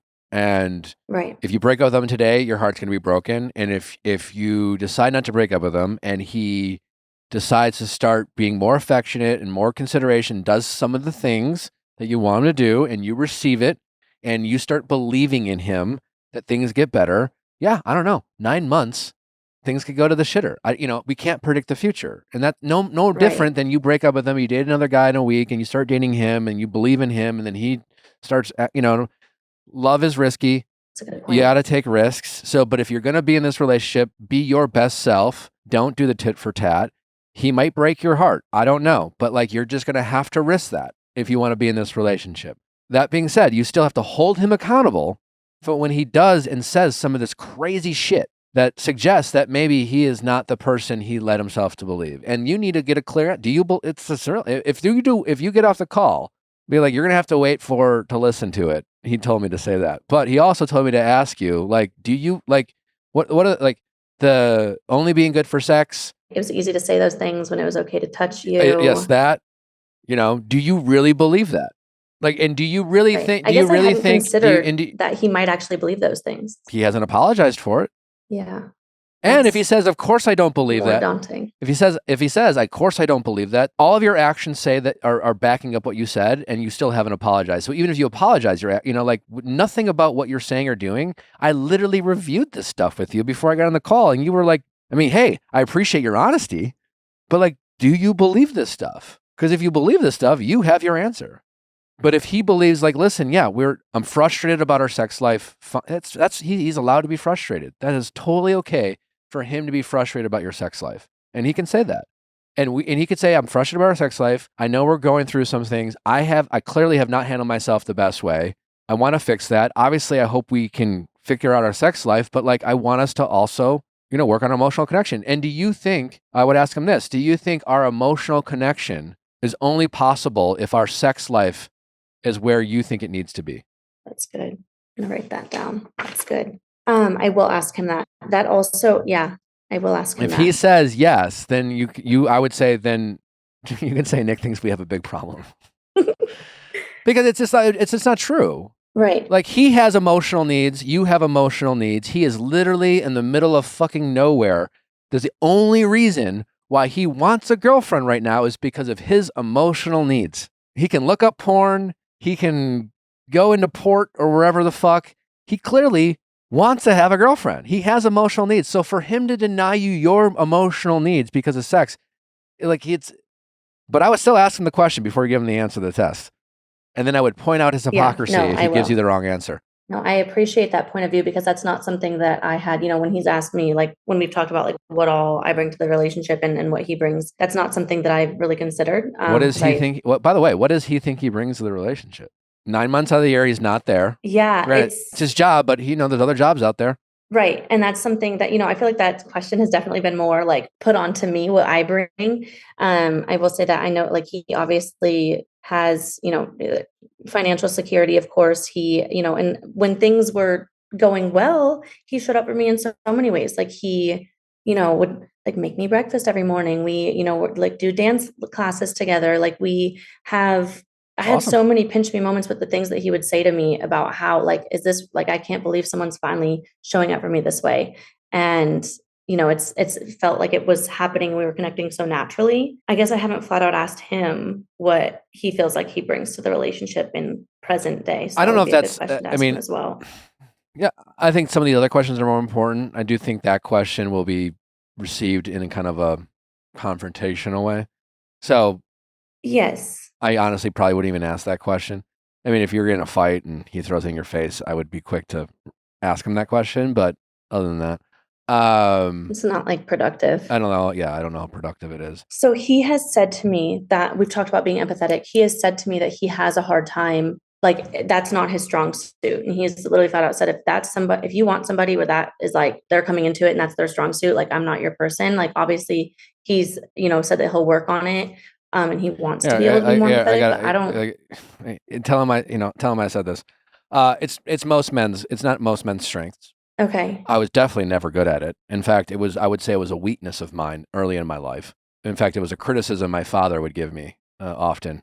I've gotten way better at it. And honestly, I've gotten better at it because like it made my life better. You know what? It's very powerful. If you're able to empathize with other people, you can have, not that I'm saying you do it this way, you can have power and control over them. If you can put yourself in other people's shoes and relate to them, people feel seen, people feel heard, they feel connected to you. That's power. He should want to develop the skill of being more empathetic. It will drastically improve his life in every aspect of his life. Empathetic to his boss, empathetic to his coworkers. Like just someone who makes other people feel seen and heard. That's how, like, honestly, how con artists like get what they want because that's what they do is con people. And I don't think he should be manipulative or con people, but like he is answering this question as if he's like some tough man who just like, if you want a guy who like picks flowers and empathizes with you and like, then find another man. It's like, fuck that. Like, that's honestly how he's answering that question. Right. And like, it's not about femininity or masculinity. It is a human skill that for the people who learn how to develop it, like life's just easier. It's better. You understand conflict better. It gives you more peace of mind. You just are able to work with people better. If you can anticipate when I'm in conflict with anyone, whether it's work, whether it's emotional, my ability to say, well, let me put myself in their shoes. Like, let me really put myself in their shoes. Not try to win this fight, but truly try to put myself in their shoes. And again, people really have a hard time understanding like the reason why something happens versus the justification. People are so afraid to empathize with people because they're afraid that will like justify their actions. Right. And that's not it. Just understand it. They are doing this because they're probably feeling this. I don't agree why. I don't know why they're feeling this, but that if I were feeling that way, regardless of why I was feeling that way, if I were feeling that way, how would I? Oh, well, if I were feeling that way, I would probably be pretty pissed too. It's a mental exercise. It's not hard. You just have to give a shit. It's a math problem. It's like chess, and men can relate to math and chess and things like men are more analytical. It's a puzzle. That's all it is. Empathy is a puzzle. You just have to give a shit. You're not asking him to be an empath. No one wants, I have no time for the people who walk around and be like, I'm an empath. And I'm just like, I understand your feeling. How do you know who I am? You haven't got to know me at all. It's not energy. That's how people are empathetic. You're empathetic because you ask questions, you pay attention, you try to put yourself in their shoes. The more life you live, the more experiences you have. And the older you, the only shortcoming that both of you have to be empathetic is that you're both only 26. And that like, Right. and that like, there's things that maybe you haven't experienced or felt as a result of like only being 26. Now, you might be able to empathize more than him because like maybe, growing up with drug addicting parents and having to live in someone else's house and joining the military, like I bet you had to deal with a lot of shit and you've seen a lot of shit and you've seen hardships in other people and that makes it easier for to empathize. And I don't know, but like maybe he has dealt with shit and maybe he just hasn't unlocked that skill set, but it is not some sort of like feminine woo-woo kind of like vibe. It is literally just an exercise of like asking yourself, what would it be like to be in their shoes? And if I felt that way, would I also be mad at this situation? Again, he doesn't have to agree with that person. He can just understand them. And sometimes when you understand someone, it just makes it a lot easier to like close the gap of disconnection. Right. I think that'll be really beneficial for him when he hears it. I won't tell him beforehand, but when he hears it, I think that'll be really good. Yeah, because that's something he definitely. Let him hear it from me. When you're listening, buddy. That one's for you. But yeah, seriously, it's like it's not. Me being better at empathizing with people has made my life easier, and I didn't do it to seem like a better guy. And I didn't do it because I thought it would like look good. It just like honestly would just like helped me. It just helped my life, And I didn't have to like get crystals or meet a sage in the mountains. I just had to like ask. I just had to give a shit, and I just had to develop a skill. I feel like that'll definitely give him some perspective. Hearing your point of view on that, because I've asked him before. Why do you have such a hard time? Showing empathy or, and he says that he has a hard time with it because he thinks that every decision you've made has gotten you to where you are. So why should he feel bad for you about it? Huh? That doesn't make any sense. Yeah. He says that like when, and maybe I didn't say it in the best, listen, exactly verbatim how he said it. It sounds like something I would have said when I was 22 right. or maybe even 26. I don't know.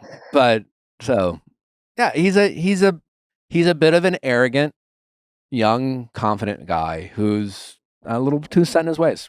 And he honestly, the thing that humbled me was getting my heart crushed a couple times. So maybe that's what will humble him. Yeah. You need to stop trying to take care of him. Yes. That's hard for me. You have a son to take care of, you have yourself to take care of, and not that you need a man to take care of you, but what's the point of being in a relationship if you're not taken care of? I didn't get in a relationship. I mean, I love taking care of my family, so that's kind of a lot. But like, you need to be taken care of too.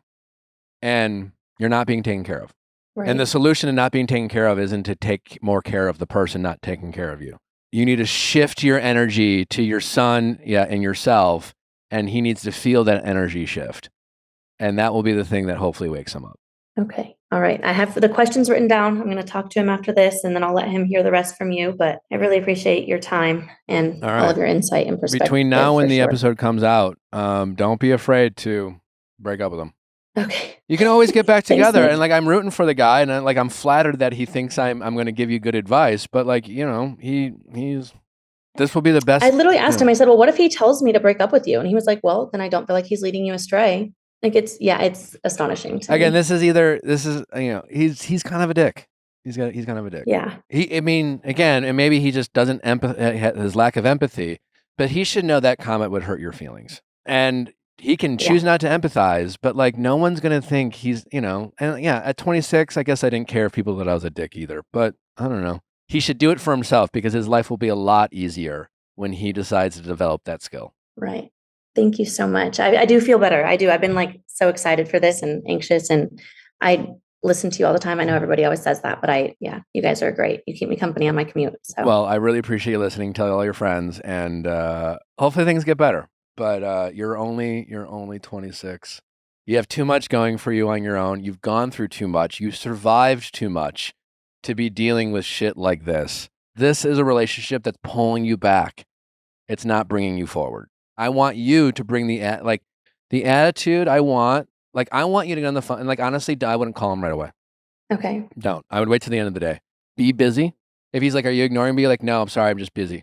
You're not ignoring him. Okay. And then when you get on the phone, I want the energy to be very much like, I'm the man. I'm in charge. I don't really care about the outcome, because that's the energy he's giving you. Right. He's like, oh, well, if Nick tells you to break up with me, then I guess I have that answer. It's just like he's so fucking indifferent about what happens. And like, that is a power move. He is doing it. It's a defense mechanism. You need to turn it around. I want you to think about that energy he's giving you. If it's real, you definitely don't want him to be your boyfriend. If it's some sort of act, then he needs a taste of his medicine.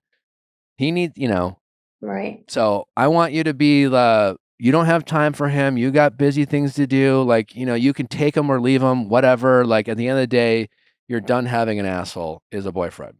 In fact, I can do that. I wouldn't even maybe get to him tomorrow. I would just be busy all day. Okay. Be busy. Oh, no, I'm Okay. honestly, like, I'm just busy, like Nick, blah, blah, blah. Like, he didn't, I'm sorry, I'm just busy. Oh, I'm still busy, blah, blah, blah. I'm busy. Let him stew. Okay. I can do that. That's a good challenge. I can do that. He is so in control of his situation. You need to take some of that control away from him. Right. I agree. Keep him in the dark. Yeah. Okay. All right. Good luck. Keep me posted. I definitely want an update. I will. Yeah. Okay. I will. Thank you guys so much for All everything that you do. All right. Take care. All right. You too. Bye-bye. Bye. How's it going? Good. My name is Sarah. I'm 26 years old, and I am struggling to connect with my teenage son. Okay. How old's your son? So he's a teenager. He's in high school. Okay. And actually, he's not biologically my son. Okay. Me and my husband took him and his sister in last year. So there's several layers to why it's difficult for me to connect with him. One being obviously, he's biologically not my son, so I wasn't there to raise him or just build those connections early on. And then two, I've never had brothers. I have two younger biological daughters. Okay. And so I feel like it's easy for me to connect with daughters, but I'm really struggling specifically with my relationship with him for a lot of reasons. And my heart's been hurting for him lately because he's really struggling with the transition of moving into our home and making friends. Is this like a foster parent situation? Sort of. It's kind of a unique situation. They're actually related to me. Okay. And they had no other options of where to go given their circumstance. The next option was going to be foster care. Okay. And I've always wanted to get into foster care and adopt since I was younger. And it just felt like me and my husband, we talked about it and we thought that was, the right thing to do. And we felt led to do that.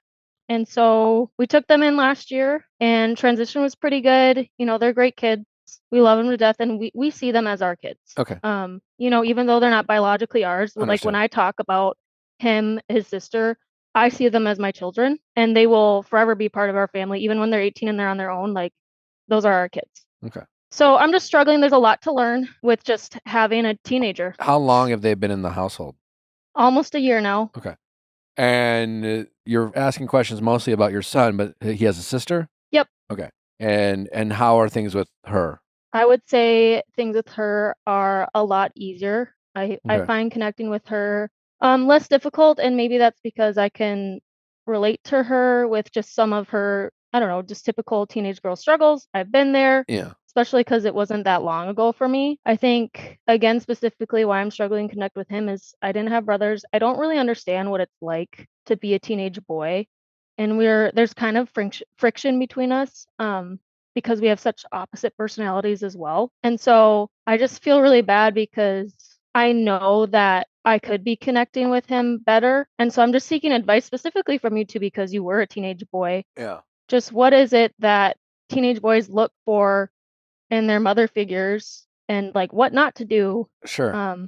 Well, I appreciate you asking. I mean, I definitely don't have a ton, obviously, of experience in dealing with this very specific thing, but I know you know that. I have a few more questions. So I just want to clarify too, like from a behavioral standpoint, he's doing okay. This is really just about like you're just not sure how to connect with this young man. Like what, I guess, could you offer any more specificity on the behaviors you are struggling with other than like feeling disconnected? Yeah. And then my second follow-up question to that is your husband experiencing a similar disconnection with him, or is this more just your challenges? Yeah, I can touch on that. So you asked how I'm doing with his sister, and I would say why I feel like I'm doing better with her also is we're just seeing more growth from her as well. Like we feel like we made connection, we made breakthrough with her. She's done complete 180 from when she moved in. Like she was hiding in her room all the time. Now she's got like girlfriends, a boyfriend. She's doing much better in school. She's putting herself out there. She has just this growth mindset, and I think again, why I'm calling is we haven't made that same breakthrough with him. And I'm wondering if that's because of the lack of the connection there. And if I'm maybe not understanding how to help him and best support and love him. But specifically behavior wise, he hasn't made any friends at school. And he struggles with just some coping behaviors that we've tried to talk through, but we're not, again, not really seeing since he moved in. There hasn't been a ton of growth versus his sister. There's been a lot of growth and a lot of maturing. And we're just kind of feeling stuck, specifically me, with how to reach him. So that's kind of the behavioral thing is Okay. struggling to make friends. And then also there's an inclination to substances and stuff like that too. Okay. Oh, that's a bummer. Is he more? Do you know if he's more introverted, extroverted, or I mean, it sounds like maybe these kids also maybe dealt with a little bit of trauma. For sure. Oh yeah, a lot of that. And I think me and my husband both recognize why he might be struggling with substances and making friends. Like it's pretty clear to us those connections and why he's struggling in those areas. However, again, it's more of how do we reach him and how do we help him and support him. As a teenager, how is he getting access to any of these substances? So part of the equation too is they had to move from their previous town, which was more rural, much more small, and we live in the cities. And a lot of his access is from his previous location. That is where he gets access because sometimes we do visitations because he has family and older friends there. And in the summer we were bringing him there, and that's where he would get access somehow.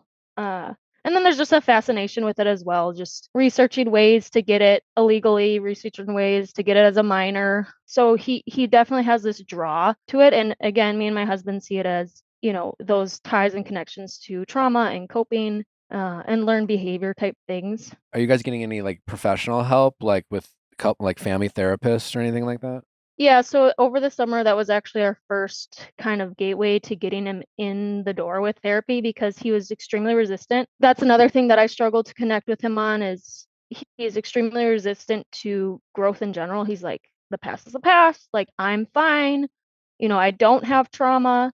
And so when he first moved in, I encouraged him and his sister to, like, my family is really big into therapy. Like, we think everybody should go. It's great. You can have a lot of growth, a lot of tools to navigate things in your life. But he was extremely, extremely resistant. The sister was not. I think that's also why she's made a lot more strides and growth and maturity. So that's been tough. And then over the summer, he got into substances, he got caught. When he came back home, we said, hey, so one of the consequences for, doing something you shouldn't is now we kind of you have no choice. Like you're going to go to therapy. So he is right now. But again, it's really hard because his therapist did say, like, you have to help me to help you. And it's been a constant theme of him not wanting to acknowledge one, that he has trauma, two, he's not acknowledging that he has areas that he can grow in. And for me, that's where the disconnect happens. And I don't know how to reach him if he's not willing to learn and grow and mature. And so that's kind of why I'm looking for advice because I just Yeah. kind of feel at a loss. It's a tough situation you're in. I know I don't know how much help I'm gonna be. Because as a teenager, I fortunately had a very like good upbringing. I didn't have to deal with a lot of trauma and things like that, and I had a healthy relationship with my parents. If I were trying to just generalize young men in general, I don't know what he experienced, but I'll say this. It's not surprising to me that the older boy is having a hard time coping with whatever trauma he had than the younger girl. I think in general, when you're younger, I think it's easier to work through that trauma, maybe a little bit more depending on what happened or when it happened. And I think young men in general, they struggle expressing themselves and being more vulnerable and emotional and things like that. I think maybe that's where maybe your husband might be able to play a stronger role than you. one advice I would try to give to you is and I know this is the way you're phrasing it, but I would try to, and I'm not saying you obviously all of your intentions are to help this kid, clearly, right? But like, I think it's less about your immediate connection with him and whether you feel connected to him, and just trying to like figure out what this kid needs, right? Because this kid is struggling. And we, like, you're kind of at a loss, like what do I give this kid? I can say that as a young man, as close as I was with my mom, I definitely was not like connecting with her. I wasn't bonding with her maybe as I did when I was a little boy and things like that. I think as a young man, you are more drawn to either independence or other male role models. And so to me, this sounds like a kid who's really, friends. I would love to see him try to figure out making friends, but like that might be something he struggle with right now. It might be easier for him to have some more strong male role models that he looks up to, right? That can be friends to him. He's going to need friends his age for sure.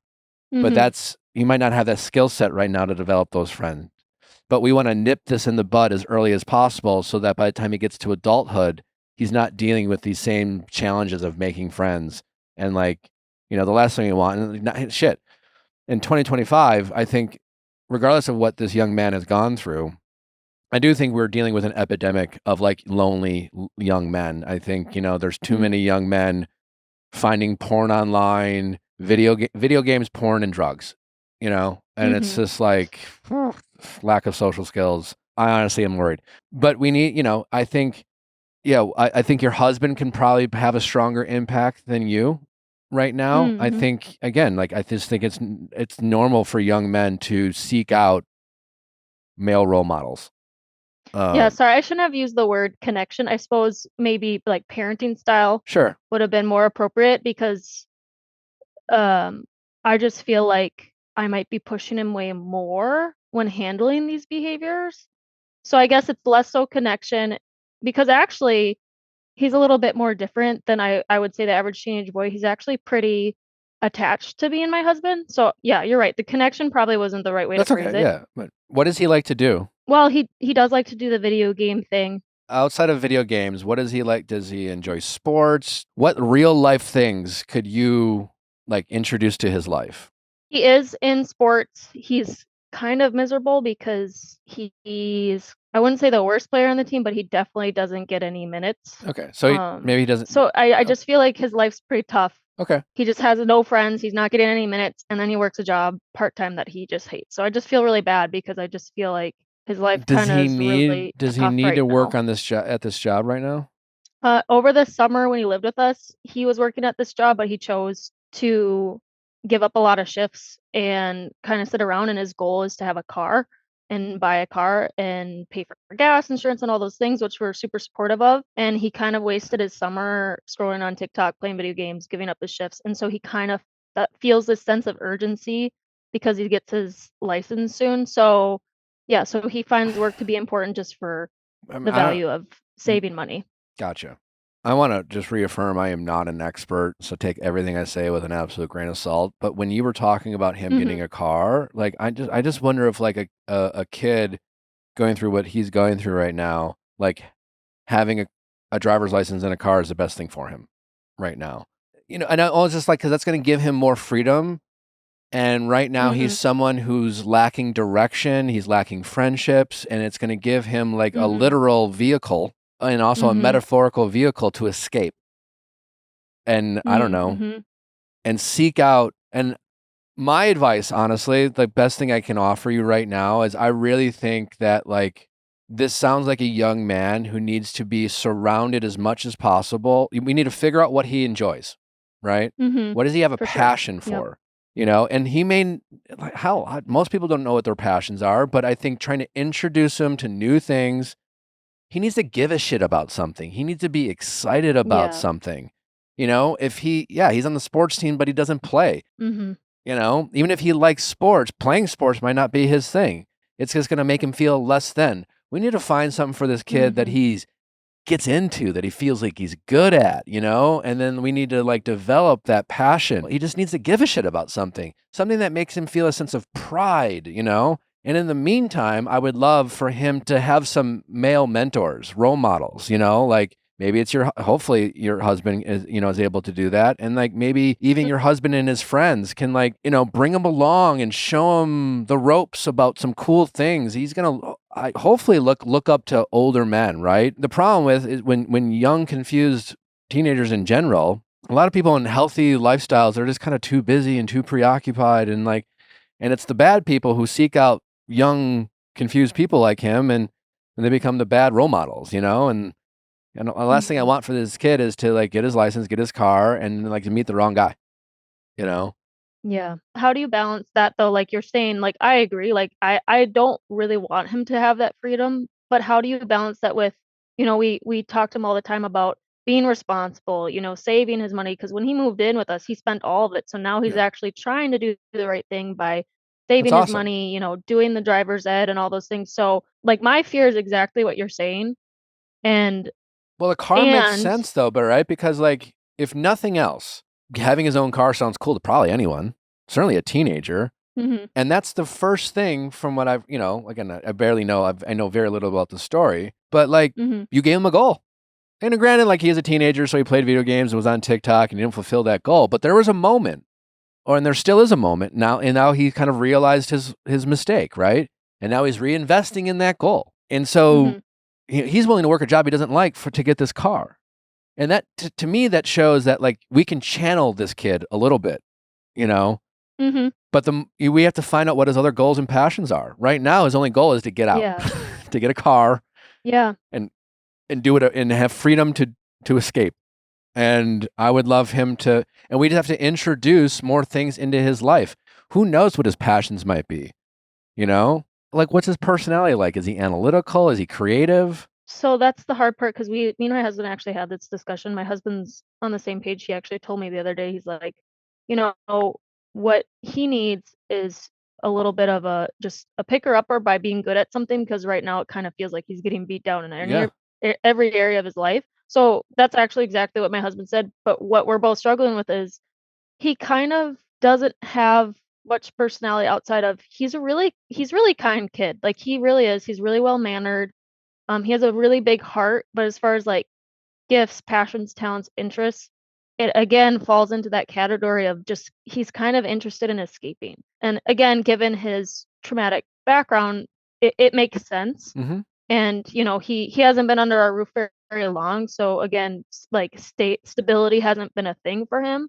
So we're struggling. How do you introduce those things to someone who his desire honestly seems like he just wants to numb out.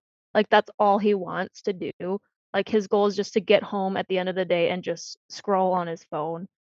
So it's just really hard to come up with ideas, especially because he really struggles with closed-mindedness too. Sure. And that when he's a teenager. The challenge is going to be on the side of you and your husband's, right? Because you're right. This isn't going to happen overnight. It's gonna require, and that's why obviously what you and your husband are doing is very noble. It's very challenging. Being a foster parent is very challenging. It's a lot easier to be a parent when your kid, like my daughter River. It's just right now she's delightful, but when she grows up, I'm not sure what personality traits she'll have or how difficult she might be in certain areas. But right now, we'll be able to be we're your parents. You do what we say, and blah. We have a little bit of control, and you're just trying to have this kid trust you, let alone trying to I'm your parent, and things like that. So you guys really are walking on eggshells. I think you just have to try to be patient as much as you can be. You have to be resilient. You're going to have to be able to try things out. You can't get discouraged around him and just be like, oh God, what do you like? Things like that, You're just going to have to keep trying. Something is going to land, right? In the meantime, I don't know, this is just again, my opinion. I don't know if a therapist would agree with me, but the kid needs to believe in himself too, right? And right now, he probably doesn't believe in himself, doesn't believe there's much of a future. But I don't know what trauma he experienced, but maybe he has a very pessimistic view on life. But you need to start, if you preach anything to this kid, it's just I would do whatever you can to make him believe in himself. I would observe his good qualities, what do you think he's good at? Even if it just gas this kid up, make him feel good about himself. be a cheerleader. Don't be obnoxious about it, but like really, hey, you know what I really pointed out? You know what I really, do you realize how good you are at blank, blank, blank, blank, blank? Do you know, like, that was a really nice thing you did. That was really cool. He's just not getting that anywhere else. Like, you have to go out of your way for you and your husband to just make this kid believe in himself. And if he can believe in himself, then he can believe in his potential, And once you start believing your potential, then you realize you have something to live for. Right now he doesn't care about his choices because he doesn't really care what happens to him, because life's a fucking drag and life's been nothing but like misery. And I can give you a bunch of reasons why life sucks, and I can give you very few reasons why life is awesome. And you and your husband, I honestly, if my opinion is, it's your job right now. It's not your job. You're doing a kindness. But like, if I were you, I would just try to make this kid just find something every day to make this kid smile, believe in himself, to have some pride in what he does. Yeah, like that, pride. Feeling good about what he is doing, and then like something to live. Believe in the future. Dream. Have him dream about things. What do you want to do when you grow up? Like, dream big too. Does he want to be the president of the United States? Does he want to be an astronaut? Does he want to fly a plane? Ask him about his dreams and make him believe that he has the right to dream big. Because right now he doesn't have a reason to dream big. He keeps his dreams small because most of his dreams he never even had, things he took for granted, like a healthy home, those dreams were ripped away. He's probably very reluctant to have dreams, right? So, you got to start small, but like, it's really just about getting this kid to start believing in life and hope and dream and aspire to do anything other than just escape. But you will have to be patient, because it's going to probably feel like it does now, like it's met with a ton of resistance. And I think you're going to have to be willing to accept that resistance and find the small wins. And it's going to take some time, but you got to keep hammering. You have to, and like you just described, for a kid who's very used in temporary situations and things that don't last, this could be an almost subconscious like test of like, I don't know, they're kind now, but like they'll be dicks in a year. I don't know. They believe in me now, but will they believe in me in 2 years? I don't know. Like, you know what I'm saying? His resistance to your kindness might be like a test in a way, not even a conscious one, but could be a subconscious test. So I really think patience and resiliency and consistency on the part of you and your husband is the most important thing. And then what you're consistent and resilient about is making him believe in himself, giving him things to take pride in what he does, find ways to compliment him. Maybe it's his hair one day, maybe it's his sense of style the other day. Who knows what this kid's interested in? Again, it could be fashion, it could be engineering, it could be sports, it could be maybe he sucks at sports, but he's amazing at fantasy sports. I don't know. Be open to anything. Honestly, we're just trying to find any win for this kid whatsoever. Something that makes him go, I did that. That was cool. That's why they give out gold stars to first graders, because at an early age, they want a kid to feel like I did something. I used to tell the same story every job interview I had, and it was a true story. And because I was in a sales job, they fucking loved it.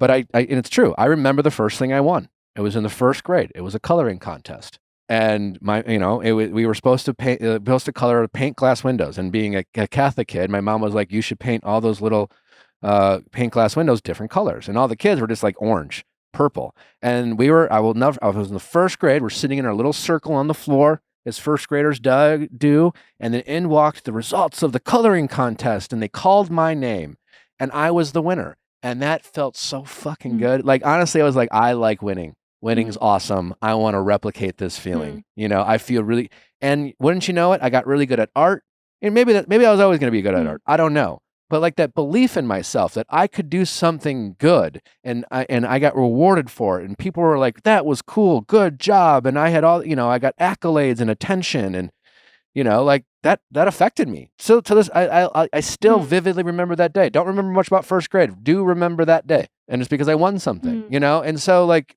this kid needs wins. He needs a lot of wins. He needs some small wins. He needs to be able to trust these wins. And he's going to at first feel like it's insincere. He's going to feel like you're just saying it to be nice.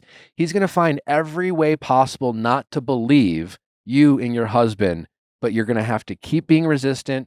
You're going to have to you have to stay patient, be consistent, and just hope that over time this kid starts to trust and starts to believing in himself, and then, know that you guys will always show up for him.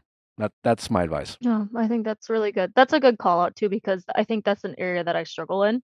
If I'm being honest, I'm a lot harder on him for some reason than his sister. And I Yeah. don't know if that's because our personalities are so different and he kind of like, in my high school experience, I was a 3-sport athlete. I worked really hard, got straight A's, did all these things. I was like a busy bee, and he's kind of the complete opposite of that. And so sometimes I feel like I'm doing exactly the opposite of what you suggested to do, which was instead of like celebrating the little things, I can be extra like nitpicky and hard Yeah. on him because he is so different from me. So I just think that's good advice and a good call out because like as you were saying it, like just celebrate like the little things. I'm like, oh, here I am doing the opposite and kind of pointing out the little things that he could work on. And maybe that's where that kind of friction is happening between us. Well, that's why you're asking a third party. Yeah. I can be Yeah. nitpicky. I think we don't realize as parents, and that's something as my daughter gets older, I'm going to, Natalie and I will have to check each other, because there will be a time to Mhm. play good cop and there will be a time to play bad cop, But right now, I think this kid needs a lot of good cop. And I think he's dealt with Yeah. so much bad cop that like, let's worry, Yeah. let's get this kid to believe in himself first before we start. Like, I'm the kid who you need to be like, hey buddy, you're a little cocky. When this kid starts getting real cocky and then you'll be able to nitpick, right? Because that's when you're fine. Well, so he does do that sometimes, though, like over things that are like we'll be playing pickup basketball and he'll like over celebrate. And is that a case where I do still cheerlead him even if he's being a little overly cocky or I kind of mean, in your face from and socially it's not? from what you're describing, big picture, I would say, yeah, him overcompensating a small victory is a result of no one paying any attention to this kid. Yeah. And yes, I think right Yep. now you should just celebrate this fucking kid. I think you should, Okay. he needs a pick me up. He needs to believe in himself. He needs Yeah. to feel, like this is, every kid has dreams. And I don't know how much he's dreamt, but every kid has dreamt about like being hoisted up on his friend's shoulders. And, he's watched TV and Nickelodeon and Disney Channel, all the magical moments that are shown on these. It's not a coincidence. It's because kids fantasize about these things, and he's never experienced any of these things. And he's on the end of the bench and he's not doing it, and so like here he is with his mom, who maybe you've talked about your sports accomplishments, and he like, maybe that's his trying to connect, and then here you are. I'm not trying to make you feel bad, being like, again, there's a time and a place, because you're probably trying to fine tune his like maybe social awkwardness, and you're thinking, oh, he needs friends, and so like that might be obnoxious if he acts this way at school, so I'm gonna tweak that, right? To me, Totally. That was totally the intent. Yeah. yeah, and like you're trying to fine tune someone that's like, right now we're putting the car back together, right? Now the wheels are off. Right. The engine's not even in the car. We're putting Humpty Dumpty back together again. Once Humpty's back together, then we'll polish them. I just jumped from two analogies to another. But you get what I'm saying. Like, now's not the time for fine tuning. We're really trying to bring this kid into like believing in himself. You need him to want to say no to drugs because it's hurting him. It's hurting his body, and his body is a temple, and he's got one body, and the better he takes care of his body, the longer he'll live, but he doesn't give a shit about that right now. Right. Because all he cares about is numbing the moment, so he doesn't have to worry about all his fears, concerns, and why people don't believe him, and no one likes him, and why he can't find friends, and why would the fuck would he want to stick around for 80 years? So why should he give a shit about his body today? And we need to change that mental, we need to change course. And right now we need to love life, celebrate things, wake up, be grateful that he woke up, and just be like, and celebrate his happiness. And like, I would worry about the nitpicking for a while, and let him be whoever the fuck he wants to be, and celebrate him as long as he's a good person and he's kind to other people. Yeah. That's really good. That's a great call out, and that's really, really helpful. Yeah. He doesn't have to be cool. He doesn't have to be popular. I mean, yeah, we want him to make friends someday, but maybe making friends in adulthood is way more important than like whatever friends he doesn't have now. And that's where I think he can learn. I think your husband and his buddies should try to include him, bring him along. He might say no, but you always ask. Never stop asking to include him. Always ask. Even if he says no every time, he's expecting, so always bring him along. Sporting events, fishing, whatever it is, if it's not adult focused. But when your husband's hanging out with his boys and doing that's he'll learn how to be around. He'll learn how to make friends by seeing your husband and his buddies interact with each other. That'll be the best. You Yeah. know, he's not going to learn how to make friends by you nitpicking him and telling him how to act. Totally. Yeah, I think you hit the nail on the head. That's really good. And it's hard to find those times. Like for my husband, it's really hard since we have 4 kids at home and he's works a full-time busy job. It is kind of hard to find those moments to even bring him along because my husband doesn't get to have guy time that much. I So maybe know. that's something we can rediscuss though and try to make more of a priority. Listen, and once again, what you and your husband are doing is a noble thing, and it's not easy to do.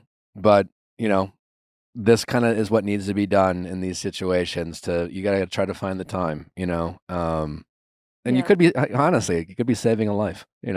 This kid needs to believe in himself, and like this is how he's going to learn, being around good role models. Yeah, I think it's more of a monkey see thing versus me and my husband try to have a lot of like just sit down heart to hearts, and that's been going nowhere. Yeah. So When you do that, you're telling him what he's doing wrong. This kid is probably so tired of negative feedback. totally. Just show him what normal is like. He's never seen it. Yeah.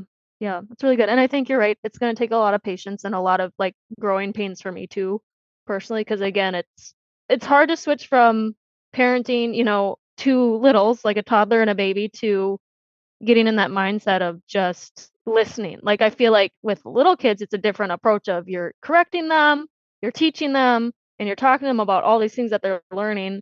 And then you switch to parenting teenager, and it's a totally different game. Yeah. So I think that's probably where some of the growing pains are coming from my side for like from a parenting perspective. Totally. And it's good that you're mindful of that too, because again, this is a challenging thing that you and your husband took on. So it's going to come with stress, and it's going to come with feelings of maybe failure. And it's going to come with, like stress also causes you to not be your best self. So like being mindful about that, and then being mindful about not projecting it onto your son and things like that. Maybe small Yeah. wins. I mean, Yeah. I don't, a lot of teenage boys aren't into babysitting, things like that, but like maybe through parenting your 2 younger kids, like those are opportunities to compliment him. And especially when he does something kind or nice, again, the smallest, I would find anything to compliment this kid about, anything. And I would be very mindful of critiquing him. Short of him hurting himself, I would lay off the critiques.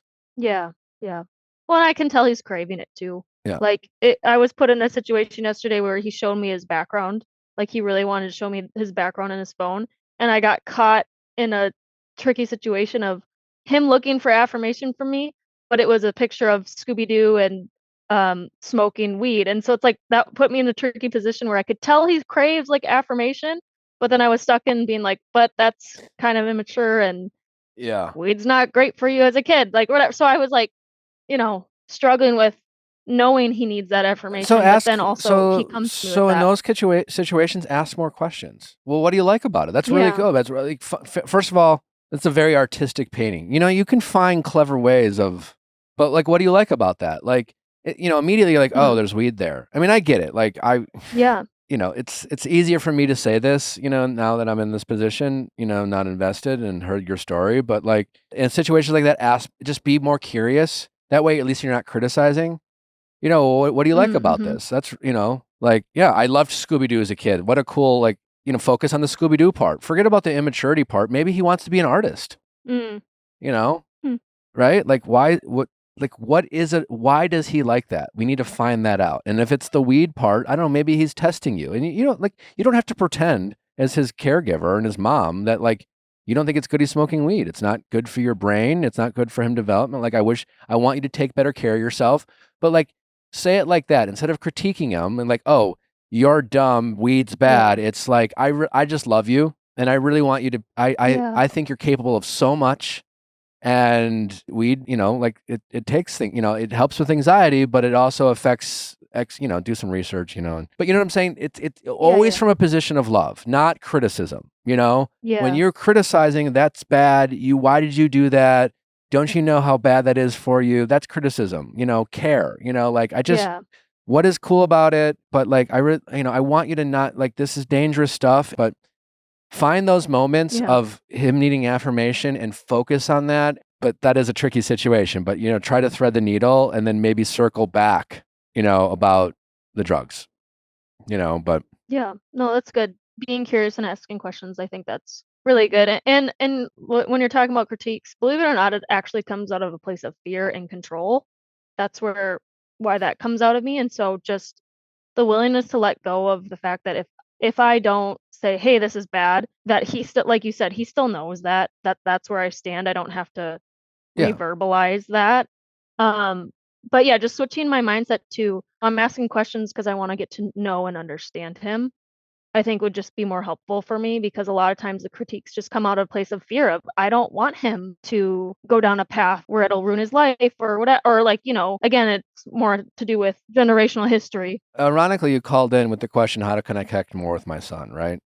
Well, honestly, the solution is to do that. This guy, he doesn't have friends. Be a friend. Honestly, be more of a friend and less of a mom, in a weird way. Again, you are his mom, so make sure he's safe.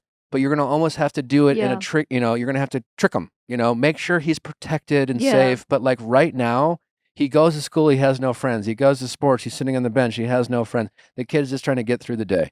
Imagine what it'd be like to have no friends. So be his friend. Ask, again, show an interest in what he likes, what he gives a shit about, same with your husband. It's going to have more impact from your husband, because most teenage boys seek out male leadership and male role models and things like that. And like interest from your husband will go a ton away. Just like, hey, what do you do? How'd you do today? Like, what are you into? What do you like? I don't know. Is he like movies? Like, fuck, give a shit in everything he gives a shit about, and see where that goes.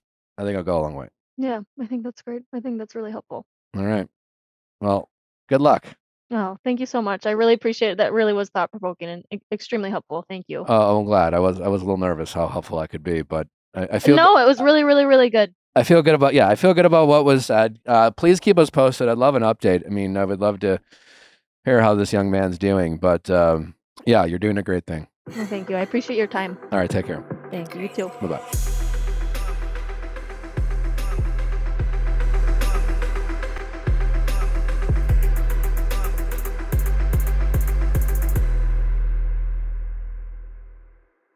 Hey guys, if you loved what you listened to, make sure you hit that subscribe button below. Thanks for listening. We'll see you next time.